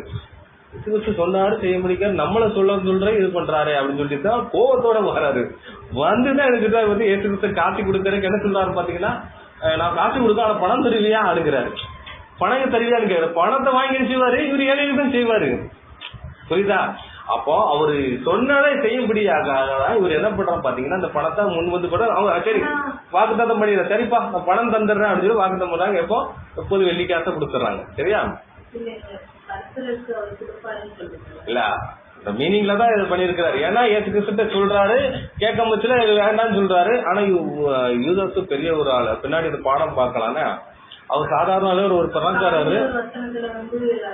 பணத்தை அவரு என்ன சொல்றான்னு பாத்தீங்கன்னா, இது லூக்கா என்ன நினைச்சிட்டாருன்னா, யோவான் என்ன நினைச்சிட்டாருன்னா, ஏற்கனவே காட்டி கொடுக்கும்படியாக பணத்தை வாங்கி வச்சிருக்கான், அதை வாங்கி பைக்ல போட்டதுனால இவன் பண்றான்னு சொல்றாப்ல.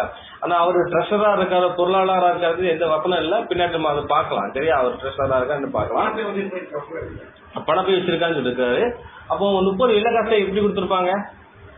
சும்மா கொடுத்துருப்பாங்க, ஒரு பணப்பைன்னு வச்சிருப்பாங்க, அதுக்குள்ள போட்டுதான் கொடுப்பாங்க 30 வெள்ளிக்காசு அப்படின்னா.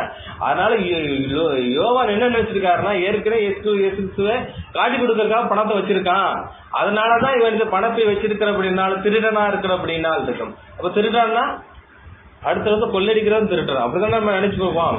பணப்பை வச்சிருக்காரு பணப்பை அப்படின்னா இவர் ஏற்கனவே வாங்கியிருப்பாருன்னு நினைச்சிட்டு அவர் அவர் பின்னாடிதான் எழுதுறாரு. இந்த இன்சிடென்ட் இயேசு கிறிஸ்து மறித்து உயிர் எழுந்ததுக்கு அப்புறம் தான் நிருபங்கள் எழுதுறாரு, அப்போதான் இந்த இன்சிடென்ட் எழுதுறாரு. சரியா? இதை வந்து எக்ஸாக்டா பார்க்க போனா உங்களுக்கு நான் சில விஷயங்களை ப்ரொடியூஸ் பண்ணணும். அப்ப நம்ம பாடம் எடுக்கும் பட்சத்துல நம்ம ப்ரொடியூஸ் பண்றேன். இப்ப பல கேள்விகள் வரும். சரியா? நம்ம பார்த்தலாம். சரியா? அப்ப திருடனா இருக்கிற அப்படின்னா அப்படி சொல்லுவாங்க. அப்ப வந்து அவர் ஒரு திருடனா அப்படின்னு பாத்தீங்கன்னா கிடையாது. திருடன்னா என்னன்னு பாத்தீங்கன்னா, நம்ம உழைப்பு இருக்கு, இந்த உழைப்புக்கு வர்ற பணம் நல்ல காசு. என்ன உழைப்புக்கு இல்லாத ஒரு காசு வருது நம்மகிட்ட வருதுன்னா அது என்ன காசு? அது தவறான ஒரு காசு.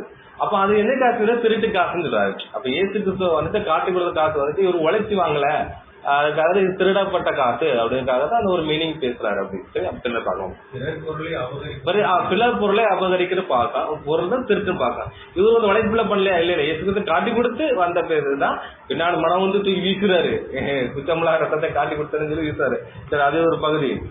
அவன் பாத்தீங்கன்னா இங்க வந்துட்டு சிலர் சொல்லி சொல்லப்பட்டிருக்கு, இந்த சுவிசேஷம் சொல்லப்பட்டிருக்கான். அப்ப இந்த சுவிசேஷம் என்னங்கிறான விஷயத்த நம்ம பார்க்க போறோம். அவ வந்து ஒரு நற்கிரியை செய்தால்ங்கிறான விஷயத்த சொல்லப்படுதுன்னு பார்க்கணும். சரி, இப்ப வந்துட்டு இந்த சுவிசேஷம் என்னன்னு பார்க்க போறோம், நற்கிரி என்னன்னு பார்க்க போறோம்.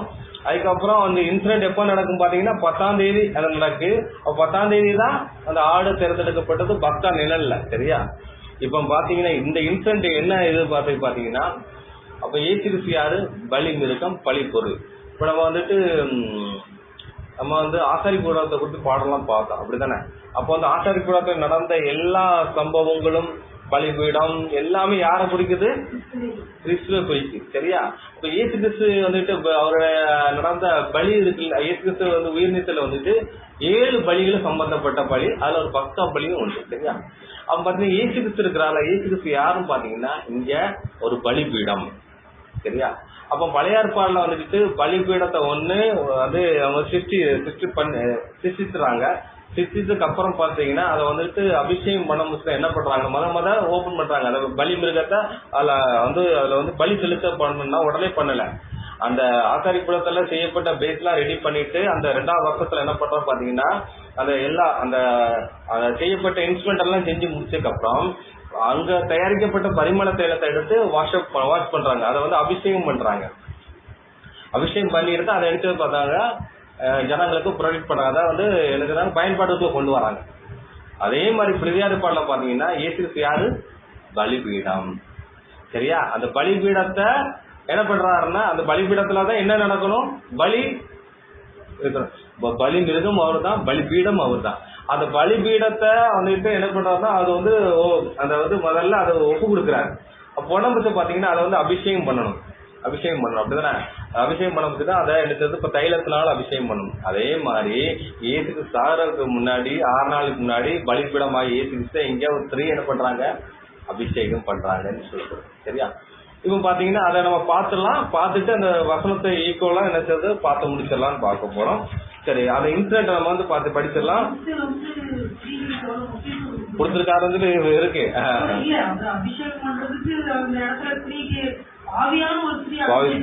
ஆமா, பாவியான ஸ்திரீ பாவம் மன்னிக்கப்பட்டு இருந்துட்டு தேவ திட்டத்தை அதிகமா தெரிஞ்சிருக்காங்க. அதனாலதான் அவங்க எடுக்கிறாங்க, சீசலுக்கு தெரியாத அந்த பரிமள தைலத்தை அவங்ககிட்ட கொடுத்து அந்த ஆசாரியர்கள் செய்ய வேண்டிய அந்த காரியத்தை அவங்க செய்யறாங்க. அப்ப இயேசு கிறிஸ்துல என்ன பாக்குறான்னு பாத்தீங்கன்னா, ஒரு ஆணோ பெண்ணோ அப்படிலாம் பாக்குறது இல்லை, இருதயத்தை தான் பாக்குறாரு, அவங்க கிரியை தான் பாக்குறாரு. பசுத்தம் எங்க இருக்கு? வெளியே கிடையாது, உள்ள இருக்கு. அதை வச்சுதான் பாத்தீங்கன்னா அந்த ஆசாரி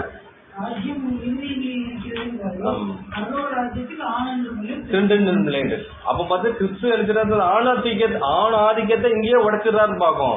அதனாலதான் பாவியான ஸ்திரீயை கொண்டு அந்த காரியங்கள் செஞ்சிருக்காரு. அது பாவங்கள் மன்னிக்கப்பட்ட கூட சொல்லியிருக்கான்னு பார்க்கும். படிச்சிடலாம். யாத்திராகம் 30ஆம் அதிகாரம் 22 முதல் 38 வசனம் வரை படிச்சிடலாம்.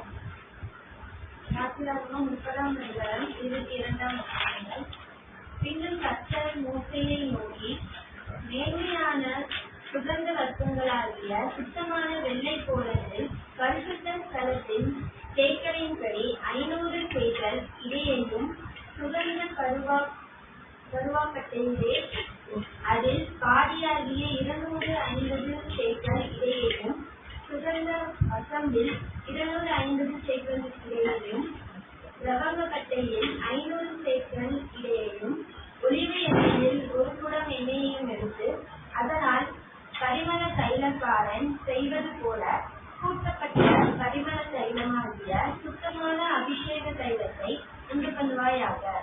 அது பரிசுத்த அபிஷேக தைலமா இருக்க கடந்து. இப்ப பாத்தீங்கன்னா அந்த தைலம் செய்யற ரா மெட்டீரியல் என்னன்னா ஒலிவ அந்த ஆயில், அது போக அந்த சுகந்த வர்க்கங்களை போட்டு காய்ச்சணும். காய்ச்சாதான் எழுதப்பட பாத்தீங்கன்னா அந்த எண்ணெய் தயாரிக்க முடியும். பின்னாடி இந்த பரிமளத்தையெல்லாம் பாடம் எடுக்க முடிச்சு அந்த குவான்டிட்டி எல்லாம் எடுத்து பார்க்கலாம், படிச்சிடலாம். அதை என்ன பண்ணணுங்கிறான்னு இன்ஸ்ட்ரக்ஷன் கொடுக்குறாரு. படிங்க தொடர்ந்து. அதனாலே ஆசரிப்பு கூடாரத்தையும் காட்சி பெட்டியையும் மேஜையையும் அதன் பனிமுட்டுகள் எல்லாவற்றையும் குத்துவிளக்கையும் அதன் கருவிலையையும் தூங்கு பீடத்தையும் சகல பலிபீடத்தையும் அதன் பனிமுட்டுகள் எல்லாவற்றையும் தொட்டியையும் அதன் பாடத்தையும் அபிஷேகம் பண்ணி அவைகள் மகா பரிசுத்தமாயிருக்கும்படிக்கு அவைகளை பரிசுத்தப்படுத்துவாயாக. அப்போது பாத்தீங்கன்னா இந்த தைலத்தை தான் இந்த படம் பாத்தீங்கன்னா எல்லாத்தையும் வந்துட்டு அபிஷேக தைலம் யூஸ் பண்ணணும். ஆசாரியர்களுக்கு இந்த தைலத்தை தான் அபிஷேகம் பண்ணணும்னு சொல்லப்பட்டிருக்கு. 32ஆம் வசனம் படிங்க. 32 இது மனிதனுடைய சரீரத்தின் மேல் பார்க்கப்படலாகாது. இது செய்யப்பட்ட முறையின்படி அவர்கள் வேறொரு தைலத்தை செய்யவும் கூடாது. இது பரிசுத்தமானது, இது உங்களுக்கு பரிசுத்தமாய் இருப்பதாக. இந்த முறையின்படியே தைலம் கூட்டுகிறவனும் அதில் எடுத்து அந்நியன் மேல் வார்க்கிறவனும் தன் ஜனத்தில் இராதபடிக்கு அறுக்கொண்டு போக கடவன். போதும் பாத்தீங்க. இப்போ வந்துட்டு இந்த தைலத்தை வந்து மனித சரீரத்துல யூஸ் பண்ணக்கூடாதுன்னு பாக்கணும். அதனாலதான் பாத்தீங்கன்னா இயேசு கிறிஸ்து சரீரத்துல அங்க வார்க்கப்பட்ட அந்த தைலம் என்னது, அது மனிதனுக்கு தயாரிக்கப்பட்ட தைலம் தான். ஆனா ஆக்சுவலி பாத்தீங்கன்னா இந்த தைலத்தை தான் இவருக்கு யூஸ் பண்ணணும். ஆனா அவர் வந்து பிரமாணத்தை மீறலான்னு பார்க்கும். அப்ப வந்துட்டு இந்த தைலம் என்னன்னா ஆசாரி கூடாரத்துல உள்ள காரியம். அதுக்கப்புறம் பாத்தீங்கன்னா அது எப்படி தயாரிக்கணுங்கிற விஷயத்தை சொல்றாரு. 35ஆம் வசனம் படிங்க. தைலக்காரன் செய்கிறது போல அதற்கு பரிமளம் ஏற்றி சுத்தமான பரிசுத்த தூபவர்க்கமாகி போதும். அப்ப அது தைலக்காரங்கள் செய்வது போலடா. அப்ப ஏற்கனவே ஒரு தைலத்தை செஞ்சிருக்காங்க. இப்போ வந்துட்டு பாத்தீங்கன்னா அந்த ஸ்ரீ ஊத்துறாங்களா அந்த தைலம், அந்த தைலம் எதுல தயாரிக்கணும், அதாவது ஸ்பெக்னட் சொல்லப்பட்ட ஒரு தாவரத்துல இருந்து தயாரிக்கிறது. இந்த ஸ்பிக்னட் அந்த பின்னாடி படம் போட்டு அதனுடைய வேலையெல்லாம் ஸ்பிக்னட் சொல்றது. இதெல்லாம் சாரான ரோஜால இருந்து தயாரிக்கப்பட்டு சொல்லுவாங்க. அப்படிலாம் கிடையாது. நான் ஆராய்ச்சி பண்ணி இதெல்லாம் பார்க்க முடியல. ஸ்பிக்னட் சொல்லி சொல்லப்பட்ட ஒரு தாவரத்துல தயாரிக்கப்பட்டு தான் அந்த பரிமள தைலம். சரி, அது என்னங்கிற படமா எடுத்து பார்க்கலாம். அப்ப பாத்தீங்கன்னா இன்னும் 38ஆம் வசனம் படிங்க. இதற்கு ஒப்பானதை முகருகிறதற்காக செய்கிறவன் தன் ஜனத்தில் இராதபடி அறுக்கொண்டு போகப்பட்டவன். இப்போ வந்து ஸ்பெஷல் தைலம், இதை வந்து ரொம்ப பெர்ஃபியூமா இருக்கும். இதை வந்துட்டு யாருமே வந்துட்டு இது பண்ண முகரக்கூடாதுன்னு இருக்கு. இந்த தைலத்தினாலதான் என்ன பண்றாங்க பாத்தீங்கன்னா இந்த பலிபீடத்தை வந்துட்டு அவங்க வந்துட்டு என்ன பண்றாங்க பாத்தீங்கன்னா அபிஷேகம் பண்றதுக்காக வச்சிருக்காங்கன்னு பார்க்கும். இது வந்து அபிஷேகம் பண்றதுக்காக ரெடி பண்ண சொல்லியிருக்காரு. ஆனாலும் என்ன பண்றோம் பாத்தீங்கன்னா பின்னாடி அது ரெடி பண்றாங்க. 30ஆம் அதிகாரத்துல மோசத்தை சொல்லி இந்த மாதிரி செய்யணுங்கிற இன்ஸ்ட்ரக்ஷன் கொடுக்குறாரு. சொல்றாரு. 40ஆம் அதிகாரத்துல ஆரம்பிச்சு பாத்தீங்கன்னா எல்லாமே ரெடி ஆயிடுது. ரெடி ஆனதுக்கு அப்புறம் அந்த தைலத்தை வச்சு என்ன பண்றா பாத்தீங்கன்னா அதை அபிஷேகம் பண்றாங்கன்னு சொல்லப்படுது. படிச்சிடலாம். யாத்திராகமம் 40ஆம் அதிகாரம் 1 முதல் 11ஆம் வசனம் வரை படிக்கலாம். கர்த்தர் மோசேயை நோக்கி, நீ 1ஆம் மாதம் 1 தேதியிலே ஆசாரிப்பு கூடாரத்தில் வாசஸ்தலத்தில் ஸ்நானம் பண்ணு. ஸ்நாமணம் பண்ணிட்டு இருக்கா. அப்ப முதல்ல அதை ஸ்நாமணம் பண்ண வர்றாங்க, ஓபன் பண்றாங்க. அதிலே சாட்சி பெட்டியை வைத்து பெட்டியை திரையினால் மறைத்து மேதையை கொண்டு வந்து அதில் வைக்க வேண்டியதை கிரமமாய் வைத்து குத்து விளக்கை கொண்டு வந்து அதன் விளக்குகளை ஏற்றி பொன் தூபபீடத்தை சாட்சி பெட்டிக்கு முன்னே வைத்து வாசஸ்தலத்து வாசலின் தொங்கு திரையை தூக்கி வைக்க கடவாய்.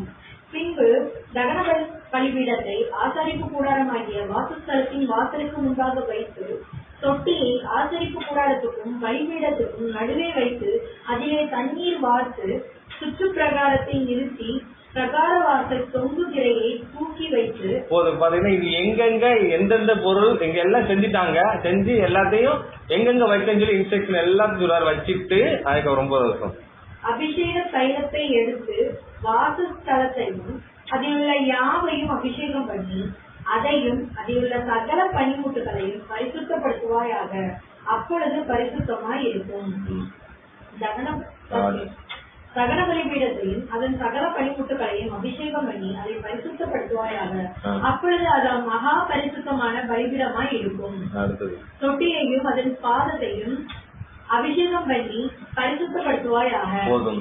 பாத்தீங்கன்னா இங்க 10ஆம் வசனத்துல என்னப்பட்டிருக்கு, சகல பலிபீடத்தையும் அதன் சகல பனிமுட்டுகளையும் அபிஷேகம் பண்ணி அதை பரிசுத்தப்படுத்துவாயாக. அப்பொழுது அது மகா பரிசுத்தமான பலிபீடமா இருக்க கடவுது. அப்ப பலிபீடத்தை ஸ்நானம் பண்ணி என்ன பண்றாங்க, அந்த தைலத்தை ரெடி பண்ணி ஃபுல்லா என்ன பண்றாங்க, பரிசுத்தப்படுத்தி பண்றாங்க, அபிஷேகம் பண்றாங்க. அப்ப அபிஷேகம் பண்ணணும்னு என்ன செய்யணும், அதுல அபிஷேகம் பண்றது ஃபுல்லா தாயில ஊத்தி என்ன பண்ற அபிஷேகம் பண்றது, தலையில ஊத்துறதுன்னு அபிஷேகம். அப்ப அபிஷேகம் என்றால் என்னன்னு பாக்கணும்ல. படிச்சலாம். 1 சாமுவேல் 16ஆம் அதிகாரம் 13ஆம் வசனம். அப்பொழுது சாமுவேல் தைல கொம்பை எடுத்து அவனை அவன் சகோதரர் நடுவிலே அபிஷேகம் பண்ணினான். அந்நாள் முதல் கொண்டு கர்த்தருடைய ஆவியானவர் தாவீதின் மேல் அப்ப பாத்தீங்கன்னா அத தைல ஊத்துறாங்க. நீங்க பழைய ஏற்பாடுல பாத்தீங்கன்னா ஆசாரியர் சிரசிலே ஊத்தினான்னு சொல்லி சொல்லப்பட்டிருக்கும். அதே மாதிரி 1 ராஜாக்கள் 1:39 படிங்க. ஆசாரியனாகிய சாதோக்கு தைல கொம்பை கூடாரத்திலிருந்து எடுத்து கொண்டு போய் சாலமோனை அபிஷேகம் பண்ணினான். அப்பொழுது எக்காலம் ஊதி ஜனங்கள் எல்லாரும் ராஜாவாகிய சாலமோன் ராஜாக்கள் அபிஷேகம் பண்றது சிரத்துல ஊத்துவாங்க. அதே மாதிரி ஆசாரியர்கள் என்ன பண்ற பாத்தீங்கன்னா சிரத்துல ஊத்திதான் அபிஷேகம் பண்ணுவாங்கன்னு பார்ப்போம். ஆனா அந்த இப்ப வந்துட்டு அந்த பலிபீடத்துல செய்யப்பட்ட அந்த தைலத்தை வச்சு எடுத்துடக்கூடாது, வேற மனிதனுடைய சரீரத்துல பண்ணிடக்கூடாது. அவங்க எதுல பண்ணாங்க, அந்த பொருட்களை மட்டும் தான் பண்ணாங்கன்னு பார்க்கணும். அப்ப இந்த ஸ்ரீ இவங்க எங்க அபிஷேகம் பண்ண என்ன பண்ணாங்க, தைலத்தை அவங்க எதுல ஊத்துனாங்க, ஒரு வெசல்ல ஒரு சீசத்துல என்ன போட்டிருக்கோம், சில இடத்துல பாதத்துல ஊத்திருக்கான்னு இருக்கு. ஆனா மத்திய இடத்துல என்ன பண்ணிருப்பாங்க, சிரசில் இருக்கு. அதை கூட படிச்சிடலாம். மத்திய 26:7. ஒரு ஸ்திரீ விலையேற பெற்ற பரிமள தைலம் உள்ள வெள்ளைக்கல் பரணியை கொண்டு வந்து அவர் போஜன பந்தியில் இருக்கும் போது அந்த தைலத்தை அவர் சிரசில் மேல் ஊத்தினால் இருக்கு. இங்க என்ன கூட அபிஷேகம் பண்றது விஷயத்தை அடையாளப்படுத்துது. யார் பண்ணிருக்கா, ஒரு ஸ்திரீ. எந்த ஸ்திரீ, பாவமான ஸ்திரீ. அது நம்ம தான் பாவம் சொல்லுங்க. ஆனா அவங்கள பரிசுத்தப்படுத்திட்டாரு தேவன். ஏன்னா அவங்க தேவனோட திட்டத்தை தெரிஞ்சிருக்காங்க. அவங்க யாருக்குமே தெரியாத திட்டத்தை அவங்க தெரிஞ்சுதான் என்ன பண்ற பாத்தீங்கன்னா அந்த பரிமளத்தை எடுத்து ஊத்துனாங்க. அப்ப வந்துட்டு தேவனுடைய பார்வையில யாரு தான் பெரியவங்க, தேவனுடைய திட்டம் தெரிஞ்சவங்க தான் பெரியவங்க. அது பெண்ணும் கிடையாது, ஆணும் கிடையாது, வயதுல சிறியவங்க கிடையாது, பெரியவங்க கிடையாது, படிச்சவங்க கிடையாது, படிக்காதவங்க கிடையாது, யாரும் கிடையாது.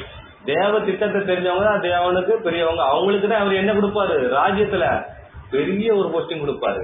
நம்ம உங்களுக்கு தான் கொடுப்பாங்க, இவங்களுக்கு தான் கொடுப்பான்னு நினைக்க. தேவ திட்டத்தை யார் தெரிஞ்சுக்காங்களோ அவங்களுக்கு தான் என்ன பண்ற பாத்தீங்கன்னா கிரேடு கொடுப்பாரு. அதுக்கு இவங்க ஒரு சாட்சியா இருக்காங்க பார்த்து.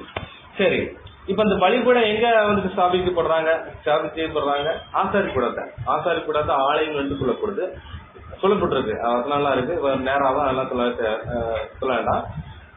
இன்னொரு விஷயம் பாத்தீங்கன்னா அந்த ஆசாரி கூடம் ஆலயமா கன்வெர்ட் ஆகுது. கன்வெர்ட் ஆகும் பாத்தீங்கன்னா அங்க என்ன போகுது, இந்த பலிபீடம் அங்க போய் இருக்குல்ல, அப்படிதானே. அதே மாதிரி பாத்தீங்கன்னா அங்க எடுக்கிறாரு இயேசு கிறிஸ்து யாரு பலிபீடம். அந்த பலிபீடம் எங்க போவாரு? ஆலயத்தை போகப்படும் சொல்லப்படுது. அதனாலதான் பாத்தீங்கன்னா இயேசு கிறிஸ்து அவர் உயிரோட இருக்கும் முச்சே தன்னை ஒரு ஆலயங்கிற விஷயத்த சொல்றான்னு பார்க்கும். படிக்கலாம். யோவான் 2ஆம் அதிகாரம் 19-20.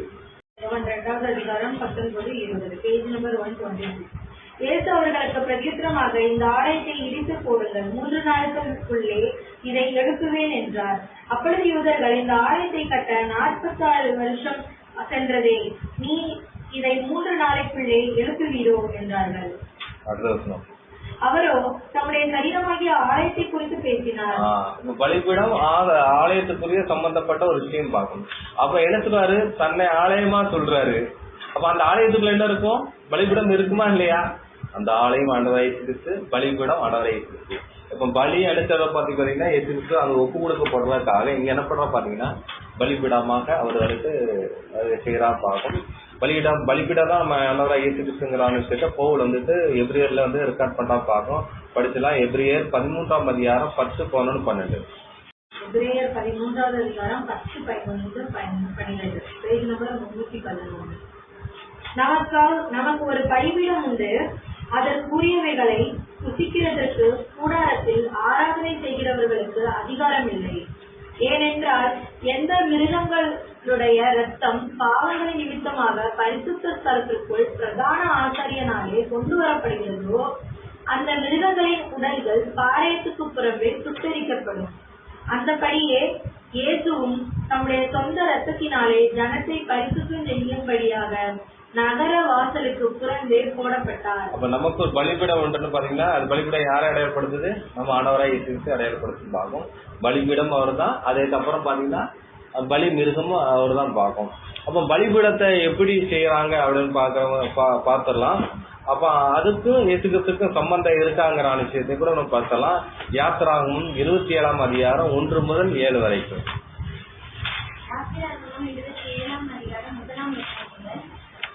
5 முழ நீளமும் 5 முழ அகலமுமாக பின்னின் மரத்தால் பலிபீடத்தையும் உண்டு பண்ணுவாயாக. அது சதுரமும் 3 முழ உயரமுமாய் இருப்பதாக. அதன் 4 மூலைகளிலும் 4 கொம்புகளை உண்டாக்குவாயாக. அதன் கொம்புகள் அதனோடு ஏகமாய் இருக்க வேண்டும். அதை வெண்கல தகட்டால் மூட வேண்டும். அதன் சாம்பலை எடுக்கத்தக்க சட்டிகளையும் கரண்டிகளையும் கிண்ணிகளையும் ஒரு சுரடுகளையும் 7 சட்டிகளையும் உண்டாக்குவாயாக. 7ஆம் வசனம் படிங்க. 7ஆம் வசனம். பலிபீடத்தை சுமக்கத்தக்கதாக அந்த தண்டுகள் அதன் 2 பக்கங்களிலும் வளையலின்களிலே பாய்ச்சப்பட்டிருக்க வேண்டும். இப்ப பாத்தீங்கன்னா அந்த பலிபீடம் எதனால செய்யல? சித்தி மரத்தினால செஞ்சிருக்கணும். செஞ்சு என்ன பண்ண பாத்தீங்கன்னா வெங்கல என்ன தகட்டினால் மூட வேண்டும், வெங்கல தகட்டினால் மூட வேண்டும். ஆசாரி கூடத்துல என்ன பண்ணிருப்பாங்க? உள்ள எல்லாம் பொண்ணு யூஸ் பண்ணிருப்பாங்க. இங்க வந்துட்டு பார்த்தா வெங்கலம் பொண்ணா போட்டு அனுப்பிச்சிருக்கும். அந்த கீட்டுக்கு மெல்டாகி உருகிடும், அப்படிதானே? அதனால பாத்தீங்கன்னா வெங்கலம் தாங்கிறதுக்கா வெங்கலத்தை அவர் போயிட்டுருக்கான்னு பார்க்கும். அப்போ உள்ள மரமும் ஃபுல்லா, அதுக்கப்புறம் வெளியே இது ஃபுல்லாவே வெங்கலத்துல பண்ணியிருக்காங்க. அப்போ ஃபுல்லாவே வெங்கலத்துல பண்ணியிருந்தா அது வந்து அவங்களுக்கு தூக்குறதுக்கு ரொம்ப சிரமமா இருக்கும், ஃபுல் வெயிட்டா இருக்கும், அப்படிதானே? அப்ப வெயிட்லெஸ்ஸா செய்யறதுக்காக என்ன பண்றாங்க? மரத்தை செஞ்சு ஃபுல்லா அதாவது ரொம்ப டைட்டா, அதாவது ஒரு சின்ன கேப் கூட இருக்க இருந்துச்சுன்னா அது இருந்துச்சு உள்ள மரம் எரிஞ்சு போயிடும். ஃபுல் டைட் பண்ணி தான் அதை வச்சிருப்பாங்க. வச்சு இது பண்ணி கீழே தெல்லடா இருக்கும். அதுக்கு 4 கொம்புகள் இருக்கும். அதை எடுத்துட்டா டிராவலிங்ல தூக்குற மாதிரி வளையங்கள் இருக்கும். வளையங்களை வச்சுதான் இது பண்ணுவாங்க. சரியா? அப்படியே நீங்க பொருளை வாங்க. இயேசு கிறிஸ்துவ மரித்தது என்னது? ஒரு மரம். சரியா? அது ஒரு மரம். இயேசு கிறிஸ்து யாரு? அவர் வெங்கலம். வசனமே இருக்கு. இயேசு கிறிஸ்து வந்து என்ன பண்றா பாத்தீங்கன்னா அவரை நட்டுறதுக்காக போட்டு ஒரு வளையம் போட்டிருக்காங்க. அது வளையம் மாதிரி போட்டு அந்த கயிறை போட்டு இழுத்து சேவ் பண்ணிட்டு அதை உருவி விட்டுருக்காங்க. அந்த கயிறை இருக்காங்க. சரியா? அதுக்கப்புறம் பாத்தீங்கன்னா இங்க என்ன பண்றாங்க? அந்த பலிபீடத்தை சுமந்து போறதுக்காக. ஏன்னா அங்க 40 வருஷம் என்ன பண்ணிருக்காங்க? டிராவலிங்ல தானே இருக்காங்க, சுமந்து போற மாதிரி பண்ணாங்க. சரியா? அந்த பலிபீடத்தை அதே மாதிரி நம்ம ஆண்டவரே இயேசு கிறிஸ்து என்ன பண்ணாரு? சிலுவை மரத்தை சுமந்து கொண்டு போறாரு. சரியா? சுமந்தே கொண்டு போய் என்ன பண்றாரு? ஒரு இடத்துல நட்டி என்ன பண்ற பாத்தீங்கன்னா அங்க இது பண்றாரு பார்க்கும். பழைய ஏற்பாடுல பாத்தீங்கன்னா பலி செலுத்துறது எல்லாம் பண்ணுவாங்க, பேசுறது இதுல பண்றாங்க. அதுக்காக வெளியே அந்த நம்ம பிதாக்கள் எல்லாம் பண்ணிருக்காங்கன்னா அபிரகாம் இதெல்லாம் பண்ணிருக்காங்க. அவங்க ஸ்பெசிபிக்கா ஏல பண்ணிருப்பாங்க. அவங்க பண்றாங்க கல்லு மேடான இடங்கள்ல பண்ணாங்க. அதேதான் பின்னாடி இவங்க புறஜாதிகளும் என்ன பண்ண மலைகள்ல குண்டுகளும் மேடால போய் பலி செலுத்துறாங்க பாருங்க. அதே மாதிரி இங்க இயேசு கிறிஸ்து எங்க வந்துட்டு பலி செலுத்துறாங்க? இயேசு கிறிஸ்து பலிய கொல்கத்தா, அதாவது ஒரு குன்று மேலதான் பலி செலுத்துறாங்க பாருங்க. எல்லாமே இருந்தது ஒரு நிழலாவே இருக்கு பார்க்கும். அப்போ பலிபீடங்கிற விஷயத்தை யாரை அழைப்பதான் நம்ம ஆண்டவராகிய இயேசு கிறிஸ்து அடையப்படுத்த பார்க்கும். அப்ப அந்த வெண்கலங்கிற விஷயமும் நம்ம ஆண்டவராகிய இயேசு கிறிஸ்து அடையப்படுது. பலிபீடங்கிற விஷயத்த வந்துட்டு எபிரேயர் 13ஆம் அதிகாரம் 10, 11, 12 பார்த்துருக்கோம். அந்த ஒரு வசனத்தை மட்டும் நம்ம அதை வந்துட்டு எடுக்க முடியாது. ஏன்னா சாட்சின்னா எந்த மட்டும் சாட்சி இல்லாம காரியம் அனுப்பிறது நிலை பெறாது என்று சொல்லப்பட்டிருக்கு. அதனால பாத்தீங்கன்னா அந்த பலிபீடம் நம்ம ஆண்டவராகிய இயேசு கிறிஸ்து நிழல்கிறான ஒரு வசனத்தை கூட படிச்சிடலாம். எபிரேயர் 16 வெளிப்படுத்தல் 16ஆம் அதிகாரம் 17ஆம் வசனம். 16:7. பலிபீடத்திலிருந்து வேறொருவன், ஆம் சர்வ வல்லமையுள்ள தேவனாகிய கர்த்தாவே, உம்முடைய நியாய தீர்ப்புகள் சத்தியமும் நீதியுமானவைகள் என்று சொல்ல கேட்கிறேன். பலிபீடத்திலிருந்து ஆம் என்று சர்வமுள்ள தேவனாகிய கர்த்தாவே என்று சொல்லிருக்கோம். அப்ப பலிபீடம் யாரை அடையாளப்படுத்தினா நம்ம ஆண்டவராகிய இயேசு கிறிஸ்துவை அடையாளப்படுத்துன்னு பார்க்கும். அப்ப மரம் வெண்கலம்ங்கிறான விஷயத்தை அங்க சொல்லப்பட்டிருக்கு பார்க்கும். மரம் சிலுவை மரம், அதுக்கு என்ன உங்களுக்கு எக்ஸ்பிளேஷன் கொடுக்கவே தேவையில்லை. அப்போ அந்த வெண்கலம்ங்கிற விஷயம் நம்ம ஆண்டவராகிய இயேசு கிறிஸ்துவை அடையாளப்படுத்துன்னு பார்க்கும். படிச்சலாம். வெளிப்படுத்தல் 1ஆம் அதிகாரம் 13 முதல் 15 வரைக்கும் முடிக்கலாம். வெளிப்படுத்துதல் 1ஆம் அதிகாரம் 13 முதல். Page number 334. அந்த 7 குத்துவிளக்குகளின் மத்தியிலே நிலையங்கி தரித்து மார்பருகே பொற்கச்சை கட்டியிருந்த மனுஷகுமாரன் கொப்பாளவரையும் கண்டேன். அவருடைய சிரசும் மயிரும் வெண்பஞ்சை போலவும் உறைந்த மலையை போலவும் மென்மையாய் இருந்தது. அவருடைய கண்கள் அக்னி ஜுவாலையை போல் இருந்தது. அவருடைய பாதங்கள் உலைகளத்தில் காய்ந்த பிரகாசமான வெண்கலம் போல் இருந்தது. போதும். கீழே படித்தீங்கன்னா அவருடைய முகம் வந்துட்டு வல்லமே பிரகாசிக்க சூரியனை போல இருந்தது. இப்ப இது யாரை அடையாளப்படுத்துது? நம்ம ஆண்டவராகிய இயேசு கிறிஸ்துவை அடையாளப்படுத்தி பார்க்கணும். அப்ப பார்த்தா பலிபீடம் வந்துட்டு மரத்தினால் செய்யப்பட்டு வெண்கல தகட்டால் மூடப்படும் இருக்கு. இயேசு கிறிஸ்து அந்த சிலுவையில அவர் சிலுவையில உயிர் நீக்கிறாரு. ரெண்டாவது வெண்கலம் வந்துட்டு நம்ம ஆண்டவராகிய இயேசு கிறிஸ்து அடையாளப்படுத்துது. அந்த பாத்தீங்கன்னா அந்த செத்தி மரத்தோட அப்படி இருந்து ஒரு தரிக்கப்படுறதால அப்படி ரெண்டு மேட்ச் ஆயிருக்கும் பார்க்கும். அப்போ மரமே தெரியாத அளவுக்கு அவங்க மூடி இருக்கும் பார்க்கும். அதே மாதிரி இயேசு கிறிஸ்து என்ன பண்ணிட்டாங்க? சிலுவையில ஆணை அடிச்சு ஒண்ணு போல இருக்கிட்டாங்க, சிலுவை வர முடியாம ஆகிட்டாங்க. அது மாதிரி அந்த சில மரமும் இயேசு கிறிஸ்து யாருன்னா பலிபீடத்தை ஒரு அடையாளப்படுத்துற விதமா இருக்கும் பார்க்கும். அப்ப பலிபீடத்துல 4 கொம்பு இருக்குன்னு பார்க்கும். அந்த 4 கொம்பு எங்க விஷயத்துல பார்க்க போறோம். அந்த பலிபீடம் வந்துட்டு இயேசு கிறிஸ்துன்னா அப்ப கொம்பு யாரதான் அடையாளப்படுத்தும்? அது இயேசு கிறிஸ்துவை அடையாளப்படுத்தும். அது கூட படிக்கலாம். லூக்கா சுவிசேஷம் 1ஆம் அதிகாரம் 72 முதல் 75 வசனம் வரை படிக்கலாம். லூக்கா 1ஆம் அதிகாரம் 72 முதல் 75 வசனம் வரை. 1:62 முதல். Page number 78. அவர் நம்முடைய பிதாவாகிய ஆபிரகாமுக்கு இட்ட ஆணையை நிறைவேற்றுவதற்கும் ஆதி முதல் கொண்டிருந்த தம்முடைய பரிசுத்த தீர்க்கதரிசிகளின் வாக்கினால் தாம் சொன்னபடியே தமது ஜனத்தை சந்தித்து மீட்டுக் கொண்டு நம்முடைய சத்துருக்களின் என்றும் நம்மை பகைக்கிற யாருடைய கைகளில் என்றும் நம்மை ரட்சிக்கும்படிக்கு தம்முடைய தாசனாகிய தாவீதின் வம்சத்திலே நமக்கு இரட்சணிய கொம்பை ஏற்படுத்தினார். அந்த இரட்சணிய கொம்பு யாரு? நம்ம ஆண்டவராகிய இயேசு கிறிஸ்து பார்க்கும். இதே இதான் பாத்தீங்கன்னா சங்கீதத்துல இருக்கு. சங்கீதம் 132ஆம் சங்கீதம் 17ஆம் வசனம். அங்கே தாவீதுக்காக ஒரு கொம்பை முளைக்கப்படுவேன், நான் அபிஷேகம் கண்டுவிட்டவனுக்காக ஒரு விளக்கை ஆயத்தம் பண்ணுவேன். அது யாருன்னா நம்ம ஆண்டவராகிய இயேசு கிறிஸ்து பார்க்கணும். அப்ப அந்த ரட்சணிய பலிபீட கொம்பு யாரை அடையாளப்படுத்தினா நம்ம ஆண்டவராகிய இயேசு கிறிஸ்து அடையாது. ரட்சணிய கொம்புன்னு பார்க்கும். ரட்சணிய கொம்புனா இயேசு கிறிஸ்து ஜனங்களுடைய பாவங்களை ரட்சிக்கிற விதமா இருக்கிறதாக சொல்லப்படுறது விதமா இருக்குன்னு பார்க்கணும். அந்த 4 கொம்பு இருக்கும் பார்க்கும். அந்த 4 கொம்பும் 4 முகத்தை கூட அடையாளப்படுத்தும் பார்க்கும். அந்த 4 முகம்ங்கிற அதாவது 4 இது 4 முகத்தை அடையாளப்படுத்தும் பார்க்கும்.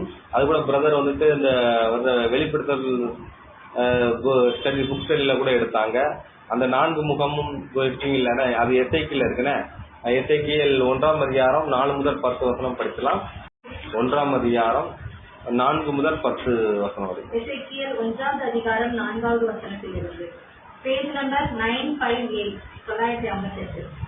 இதோ வடக்கே இருந்து பூசல் காற்றும் பெரிய மேகமும் அத்தோட கலந்த அக்கினியும் வரக்கண்டு அதை சுற்றிலும் பிரகாசமும் அதன் நடுவில் அக்கினிக்குள்ளிருந்து விளங்கிய சொகுசாவின் நிறமும் உண்டாயிருந்தது. அதன் நடுவிலிருந்து 4 ஜீவன்கள் தோன்றின. அவைகளின் சாயல் மனுஷ சாயலாய் இருந்தது. அவைகளில் ஒவ்வொன்றுக்கும் நன்னன்கு முகங்களும் ஒவ்வொன்றுக்கும் நன்னான்கு சட்டைகளும் இருந்தன. அவர்களுடைய கால்கள் நிமிர்ந்த கால்களாய் இருந்தன. அவர்களுடைய உள்ளங்கால்கள் கன்றுக்குட்டியின் உள்ளங்கால்களுக்கு ஒப்பாய் இருந்தன. அவைகள் சுலக்கப்பட்ட வெண்கலத்தின் வர்ணமாய் மின்னிக் கொண்டிருந்தன. அவர்களுடைய சட்டைகளின் கீழ் அவைகளின் 4 பக்கங்களிலும் உள்ள மனுஷ கைகள் இருந்தன. அந்த 4க்கும் அதனரின் முகங்களும் அதனரின் சட்டைகளும் உண்டாயிருந்தன. இப்ப பாத்தீங்கன்னா இதுல ஃபுல்லா படிச்சீங்கன்னா அவன் பாத்தீங்கன்னா அதுல எசேக்கியேல் பழைய ஏற்பாடுல பாத்தீங்கன்னா எசேக்கியேல் 1 அதிகாரம் 4 முதல் 10 வசனம் படிச்சீங்கன்னா அதுல வந்துட்டு 4 முகம் கொடுக்கப்பட்டிருக்கும். ஒண்ணு மனுஷ முகம், சிங்க முகம், எருது முகம், கழுகு முகம் சொல்லப்பட்டிருக்கும். இதே இது பாத்தீங்கன்னா பழைய ஏற்பாடுல எது சொல்லப்பட்டிருக்கும், புதிய ஏற்பாடுல எங்க சொல்லப்பட்டிருக்கும், இது வெளிப்படுத்தல சொல்லப்பட்டிருக்கும். அது படிச்சா வெளிப்படுத்தல் 4 அதிகாரம் 6-7. அந்த சிங்காசனத்திற்கு முன்பாக கடைக்கு கொப்பான கண்ணாடி கடல் இருந்தது. அந்த சிங்காசனத்தின் மத்தியிலும் அந்த சிங்காசனத்தை சுற்றிலும் 4 ஜீவன்கள் இருந்தன. அவைகள் முன்புறத்திலும் பின்புறத்திலும் கண்களால் நிறைந்திருந்தன. முதலாம் ஜீவன் சிங்கத்திற்கு ஒப்பாகவும், 2ஆம் ஜீவன் காளை கொப்பாகவும், 3ஆம் ஜீவன் மனுஷ முகம் போன்ற முகமுள்ளதாகவும், 4ஆம் ஜீவன் கடற்கிற கடலுக்கு ஒப்பாகவும் இருந்தது. போதும். இப்ப பாத்தீங்கன்னா எசேக்கியேல்ல படிக்கும் சில பழைய ஏற்பாடுல எசேக்கியேல்ல படிக்கும் சில பாத்தீங்கன்னா வடபுறத்துல இருந்து வந்த மாதிரி இருக்கும் பார்க்கும். வடபுறத்துல என்ன இருக்கு, பூமிக்கு வடபுறம் சியோன் பர்வதம். நம்ம சங்கீதத்துல படிக்கும் வடபுறம் சியோன் பர்வதமும் படிக்கும்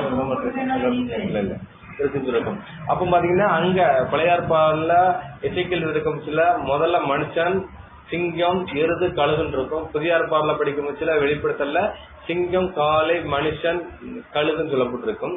இந்த பழைய ஏற்பாடுல பாத்தீங்கன்னா தேவன் நினைக்கிறாரு மனுஷனை சிருஷ்டிக்கிறார். சிருஷ்டித்து அந்த விஷயம் பண்ற விஷயத்தை கூட அது அடையாளப்படுத்தலாம். சிங்கம் அப்படின்னு பாத்தீங்கன்னா சிங்கம் யாருன்னா இயேசு கிறிஸ்து யூதா கோத்திரத்த சிங்கம் அந்த வர்ற விஷயத்தை அடையாளப்படுத்துது. அதுக்கு எருது, கழுகுங்கிற விஷயத்தை அடையாளப்படுத்துது. இன்னொரு மனுஷங்கிற விஷயத்த மனுஷங்கிறது தேவ சாயலை அடையாளப்படுத்துன்னு பார்க்கும். மனுஷ முகங்கிறது தேவ சாயலை அடையாளப்படுத்துது. படிச்சலாம். ஆதியாகமம் 1:27. ஆதியாகமம் 1ஆம் அதிகாரம் 27ஆம் வசனம். தேவன் தம்முடைய சாயலாக மனுஷனை சிருஷ்டித்தார். அவனை தேவ சாயலாகவே சிருஷ்டித்தார். அப்ப மனுஷன் என்றால் என்னன்னா தேவ சாயல் என்று அர்த்தம் பார்க்கும். அப்ப மனுஷ முகம்னா தேவ சாயல் என்று சொல்லப்படுது. ஆதியாகமம் 5:1. தேவன் மனுஷனை சிருஷ்டித்த நாளிலே அவனை தேவ சாயலாக உண்டாக்கினார். அப்ப பாத்தீங்கன்னா மனுஷன் எப்படிதான் இருக்கா, தேவ சாயலை உண்டாக்கினான்றது ஆதியாகமம் 9:6. மனுஷன் தேவ சாயலில் உண்டாக்கப்பட்டபடியால். அப்ப பாத்தீங்கன்னா இங்க பழைய ஏற்பாடுல படிக்கும் சில எல்லாமே என்ன பண்றதுன்னா மனுஷன் யார் சாயலா இருக்கான்னு பாத்தீங்கன்னா தேவ சாயலா இருக்கான்னு இருக்க. அப்ப மனுஷன் என்றால் என்னன்னா தேவ சாயல் சொல்லிட்டு. அப்ப தேவ சாயல் என்னங்கிறான நமக்கு ஒரு டவுட் கூட வரும்ல. அப்போ மனுஷன் தேவ சாயல் சொல்லப்பட்டிருக்கு. அப்ப தேவன் அப்ப என்ன சாயலா தான் இருக்காருங்கிறாங்க பார்த்தலாம், படிச்சிடலாம். எபேசியர் 4ஆம் அதிகாரம் 24ஆம் வசனம்.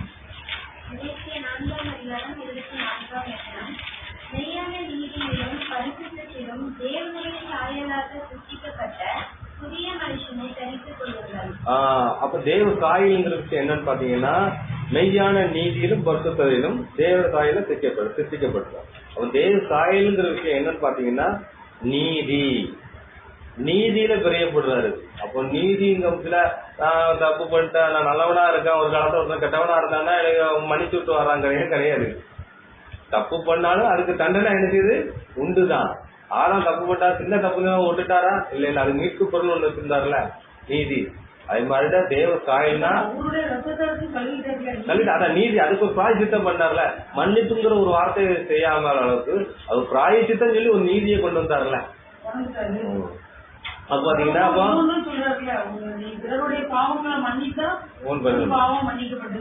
அதே மாதிரி இருந்தா நம்மளும் மன்னிக்கப்படணும். அவர் சாயல் இருந்தாருன்னா நம்மளும் தான். அப்ப நீ எப்பவுமே நீதியா நம்ம நடக்கணும். அப்ப நீதிங்கிற விஷயம். 2வது பரிசுத்தம், இதுதான் தேவ சாயல். அப்ப நம்மளுக்குள்ள என்ன இருக்கணும், நீதியும் பரிசுத்தம். அதே சுத்த இருந்துச்சா உயர்பால நீதி இருந்துச்சு, பரிசுத்தம் இருந்துச்சு. சரி, அதுதான் அதை பார்த்தோம். புதுப்பிச்சுட்டு இது இருக்கணுங்கிற விஷயத்த அவர் சொல்றான்னு பார்ப்போம்.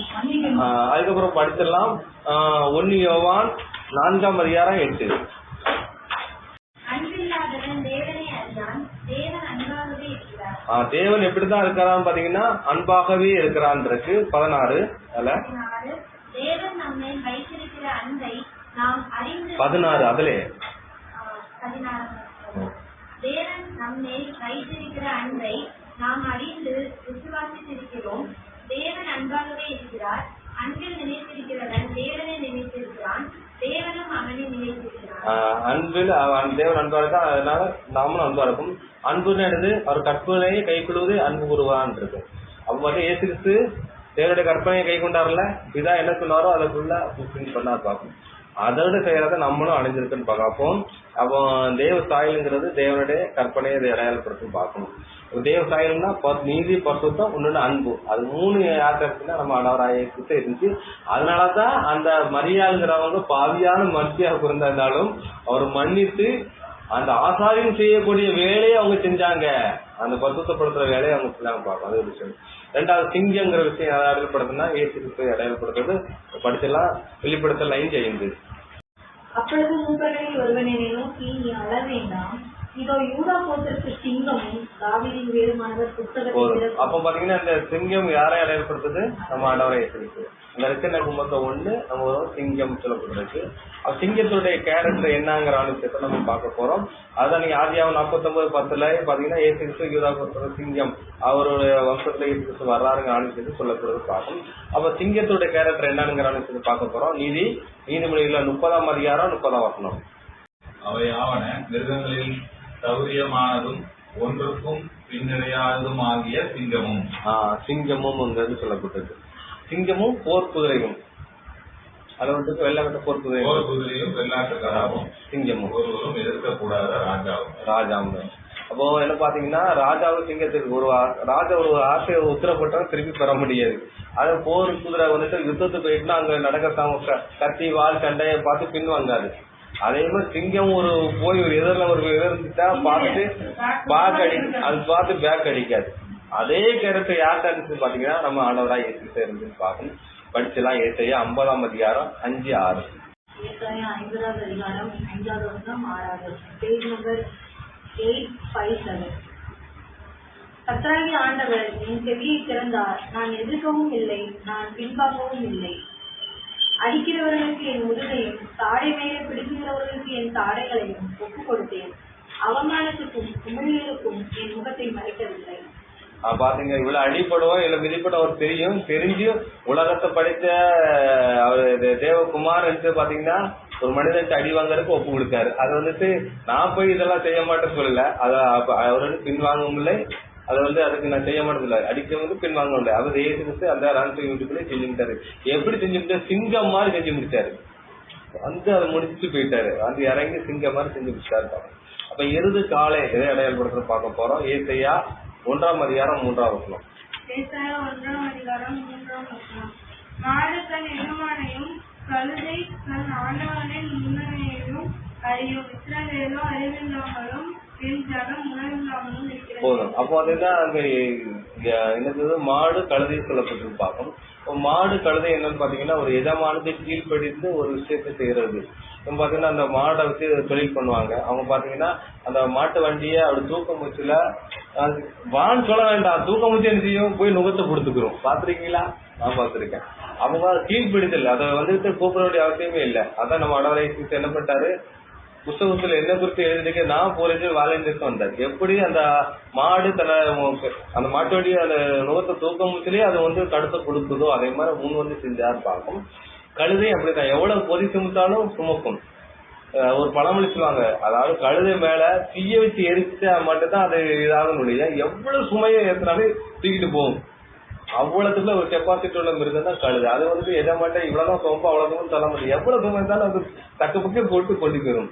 கழுதைங்கிறது கீழ்ப்படிதை அடையாளப்படுத்துது. மாடு எது எதை அடையாளப்படுத்தா கீழ்ப்படிதை அடையாளப்படுத்தும் பார்க்கணும். அதை கூட நம்ம படிக்கலாம். என்ன 22ஆம் அதிகாரம் 29-30 படிக்கலாம். அப்பொழுது பிள்ளையாம் கழுதையை பார்த்து, நீ என்னை பரியாசம் பண்ணி கொண்டு வருகிறாய், என் கையில் ஒரு பட்டயம் மாத்திரம் இருந்தால் இப்பொழுதே உன்னை கொண்டு போடுவேன் என்றான். கழுதை பிள்ளையாமை நோக்கி, நீர் என்னை கை கொண்ட காலம் முதல் இந்நாள் வரைக்கும் நீ ஏறின கழுதை நான் அல்லவா? இப்படி உமக்கு எப்போதாகிலும் நான் செய்ததுண்டா என்றது. அதற்கு அவன் இல்லை என்றான். பாருங்க, அப்போ அவரு ஏன்னா கழுதை வந்து அவர் என்ன சொல்படி கேட்க அது மாதிரி செஞ்சிருக்கேன், என்னைக்கா நான் செஞ்சிருக்கேன்.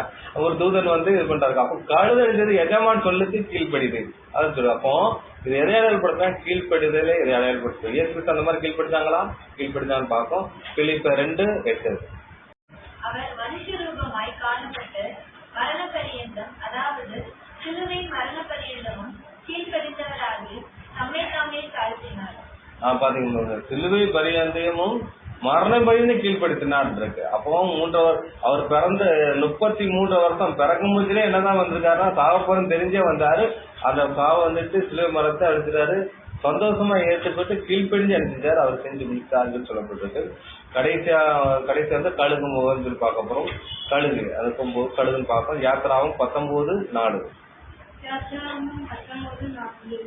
நான் எகிப்தியருக்கு செய்ததையும் நான் உங்களை கழுகுகளுடைய செட்டைகளின் மேல் சுமந்து உங்களை என்னையும் சேர்த்து கொண்டதையும் நீங்கள் கண்டிருக்கிறீர்கள். அப்ப கழுகு என்ன பண்ணுது பாத்தீங்கன்னா, அது குஞ்சை வந்துட்டு தோல்ல கூட்டு போய் மேல போய் கீழே வந்து ட்ரெயின் பண்ண பறக்கறக்கு ட்ரெயின் பண்ணி கொடுக்கும். அதே மாதிரி இஸ்ரேல் ஜனங்களை வந்துட்டு 40 வருஷம் மனாந்தரத்துல ட்ரெயின் பண்ற ஒரு விஷயமா இருக்காரு. அது கழுகு வந்துட்டு எப்படி தோல்ல போட்டு ட்ரெயின் பண்ணுவோம் அந்த மாதிரி ட்ரெயின் பண்ணி கொடுத்துருக்காரு பாக்கணும் கழுகுங்கிறது. அப்ப கழுகுங்கிறது ட்ரெயின் பண்றது. அதே மாதிரி ஏசு கிறிஸ்து 33 வருஷம் ட்ரெயின் பண்றாரு தன்னை. மனுஷ இப்படிலாம் வாழ்றாங்கன்னு பார்த்துட்டு அது மனுஷ மாதிரியே வாழாம தேவுக்கு மாதிரிதான் வாழ்ந்து முடிச்சுட்டா இருப்பாங்க. அதை ஒரு நினைக்கிறாரு. அவர் ட்ரெயின் பண்றதுக்காகவே இந்த உலகத்தை வந்துட்டாரு. ஏன்னா வந்துட்டு மூணு கடைசி வருஷமா வந்துட்டு போயிருக்கலாமே வர, அப்படி இல்லையே. 33 ஒரு ட்ரைனிங்ல கொண்டு போய் அந்த விஷயத்த கரெக்டா செஞ்சு முடிச்சாருன்னு பார்க்கும். படிச்செல்லாம் மற்ற 24ஆம் அதிகாரம் 27, 26. 24, 27.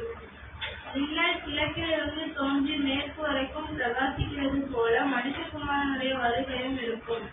பிணம் எங்கேயோ அங்கே கழுகுகள் வந்து கூடும். பாத்தீங்க, பிணத்தை தேடி எப்படி கழுகு வந்து உயரத்துல இருந்தா கழுகு ஈகிள் பாருங்குவாங்க. எவ்வளவு தூரத்துல இருந்தாலும் அது ரொம்ப பாயிண்டா பண்ணி வந்துட்டு இறைய கவருமா. அதே மாதிரி இயேசு 2ஆம் வருகையில வந்து அவர் இருக்க கழுகு மாதிரி வந்து பிணம் யாரெல்லாம் வந்துட்டு பாவத்துக்கு மறிச்சிருக்காங்களோ அவர் உயிர்ப்பிக்கிறதுக்காக வந்து இறங்கி என்கிறாரு. அது கொண்டு போவாரான்னு பார்க்கணும். கடைசியா ஒரு வசனம் படிச்சு முடிச்சிடலாம். 1 ராஜாக்கள் 1ஆம் அதிகாரம் 50, 51, 52. 1 ராஜாக்கள் 1ஆம் அதிகாரம் 50. அதோனியா சாலமோனுக்கு பயந்ததினால் எழுந்து போய் பலிபீடத்தின் கொம்புகளை பிடித்துக் கொண்டான். இதோ அதோனியா ராஜாவாகிய சாலமோனுக்கு பயப்படுகிறான் என்றும், இதோ அவன் பலிபீடத்தின் கொம்புகளை பிடித்துக் கொண்டு ராஜாவாகிய சாலமோன் தமது அடியானை பட்டயத்தாலே கொண்டு போடுவதில்லை என்று இன்று எனக்கு ஆணையிடுவதாக என்கிறான் என்றும் சாலமோனுக்கு அறிவிக்கப்பட்டது. அப்பொழுது சாலமோன் அவன் யோக்கியன் என்று விளங்க நடந்து கொண்டான். அவன் தலைமையில் ஒன்றும் தரையிலே விழப்போகிறதில்லை. அவனிடத்தில் பொல்லாப்பு காணப்படுமையாகி அவன் சாக வேண்டும் என்றான். இந்த வசனம் ஏன் படிச்சேன் சம்பந்தம் இல்லாம இருக்க மாதிரி இருக்குன்னு பார்க்கும். ஆனா வந்து பாத்தீங்கன்னா நம்மளும் எடுத்து பாத்தீங்கன்னா அந்த பலிபட நம்ம ஆடவராக ஏற்றிக்கிட்டு அந்த 4 கொம்பும் அவர் தான் அடையாளப்படுத்துது. அந்த கொம்பை நம்ம பிடிக்க போறோம். நம்ம கொம்பு பிடிச்சுதான் நம்ம தப்பிக்க போறோம். ஏன்னா நம்ம பிரமாணத்துக்கு மீது பாவம் செஞ்சிருப்போம். அப்படித்தானே? ஞானத்தாரம் எடுத்துட்டு பாவம் செய்ய மாட்டேன்னு இருப்போம். ஏதோ அறிஞ்சோ அறியாம தவறு செஞ்சிருப்போம். நம்ம வந்துட்டு அடிக்கப்படுற விஷயம் தான், நம்ம கொல்லப்படுறதுதான். ஆனா எனக்கு பலிப்பீட கொம்ப நம்ம பிடிச்சாதான் நம்ம யோக்கியமா இல்லையா நம்ம இருக்கணும். நம்ம யோக்கியனா இருந்தாதான் நம்ம எங்க பண்ண முடியும், என்ன பண்ண முடியும், இந்த அப்பத்திலையும் பங்கு பண்ணணும். அயோக்கியனா இருந்துட்டு நம்ம பங்கு பண்ண நினைச்ச முடியும், நம்ம அழிக்கப்பட்டு போவோம், எல்லா மரத்துக்குள்ள போயிரும். அந்த கொம்பை நம்ம பிடிக்கும் போது நமக்கு நம்ம யோக்கியனா இருந்தா நம்ம இதை பாதுகாக்க போறோம். நம்ம அயோக்கியனா இருந்துகிட்டு கொம்பை பிடிச்சிக்கிட்டு நம்ம திருவிழா பங்கு போச்சு நம்ம இருக்கிறோம் சாகிறதுக்கு ஒரு இதா இருக்குன்னு பார்க்கணும். அப்போ இயேசுக்கு பலிபீடம் இந்த கொம்பை நம்ம பிடிக்கிறதுக்கு தான் நம்ம வந்திருக்கோம். நம்ம யோக்கியனா இருக்கணும். அதை தான் இயேசுக்கு விரும்புறா பார்க்கணும். அதை நம்ம இருக்கணும் நம்ம பார்க்க போறோம். இன்னும் பாத்தீங்கன்னா இந்த சிறிய பாடம் தான், ஆனா இவளுக்கு ஆவிக்குரிய அர்த்தம் இருக்குன்னு பாருங்க. அப்ப அந்த செயல், அந்த சிறிய செஞ்ச செயல் வந்துகிட்டு இயேசு கிறிஸ்துவோடைய அந்த பலிபீடத்துக்கு நிலடமாக அந்த ஒரு விஷயம் ஆசாரியன் செய்யற அந்த வேலையை அந்த சிறிய செஞ்சு ஒரு காரியமா பேசியிருக்காரு. அது வந்து சுவிசேஷம் சொல்லப்பட்டிருக்கு. இன்னைக்கு நம்ம சுவிசேஷமா அந்த பிரசங்கம் பண்ணோம். அந்த சிறிய ஹைலைட் பண்ணி பார்த்தோம். அப்படின்னா சீஷருக்கு கிடைக்காத ஒரு விஷயம் அந்த ஸ்திரீக்கு கிடைச்சிருக்கு. ஏன்னா அந்த செயல் அப்படிப்பட்ட ஒரு செயலா இருக்கு பார்க்கணும். அப்ப பாத்தீங்கன்னா இங்கே பாத்தீங்கன்னா அந்த பலிபீடத்தை அவர் ஆயத்தம் பண்றது, அபிஷேகம் பண்ற வேலையை அந்த ஸ்திரீக்கு கொடுத்த விஷயமா இருக்குது. அதனால நம்ம வந்து கிறிஸ்துக்குள்ள ஆண் என்று பெண் என்று இருக்கு. அப்போ கிறிஸ்துவ ஓட்டத்துல வந்துட்டு நம்ம எவ்வளவு தூரம் நம்ம வந்துட்டு ஒரு பரிசுத்த நீதியிலும் நேரத்துல போட முடியும், நமக்கு எனக்கு ஜீவ கிரீடம் இருக்குன்னு சொல்லி சொல்றது. இதுல எந்த விதமான மாற்ற கருத்து கிடையாது. அந்த படத்துல கிடைக்கும். இவனோட பொறுமையோட கேட்டவங்களும் தேவன் தாமே ஆசிரியப்பாடாக ஆகும்.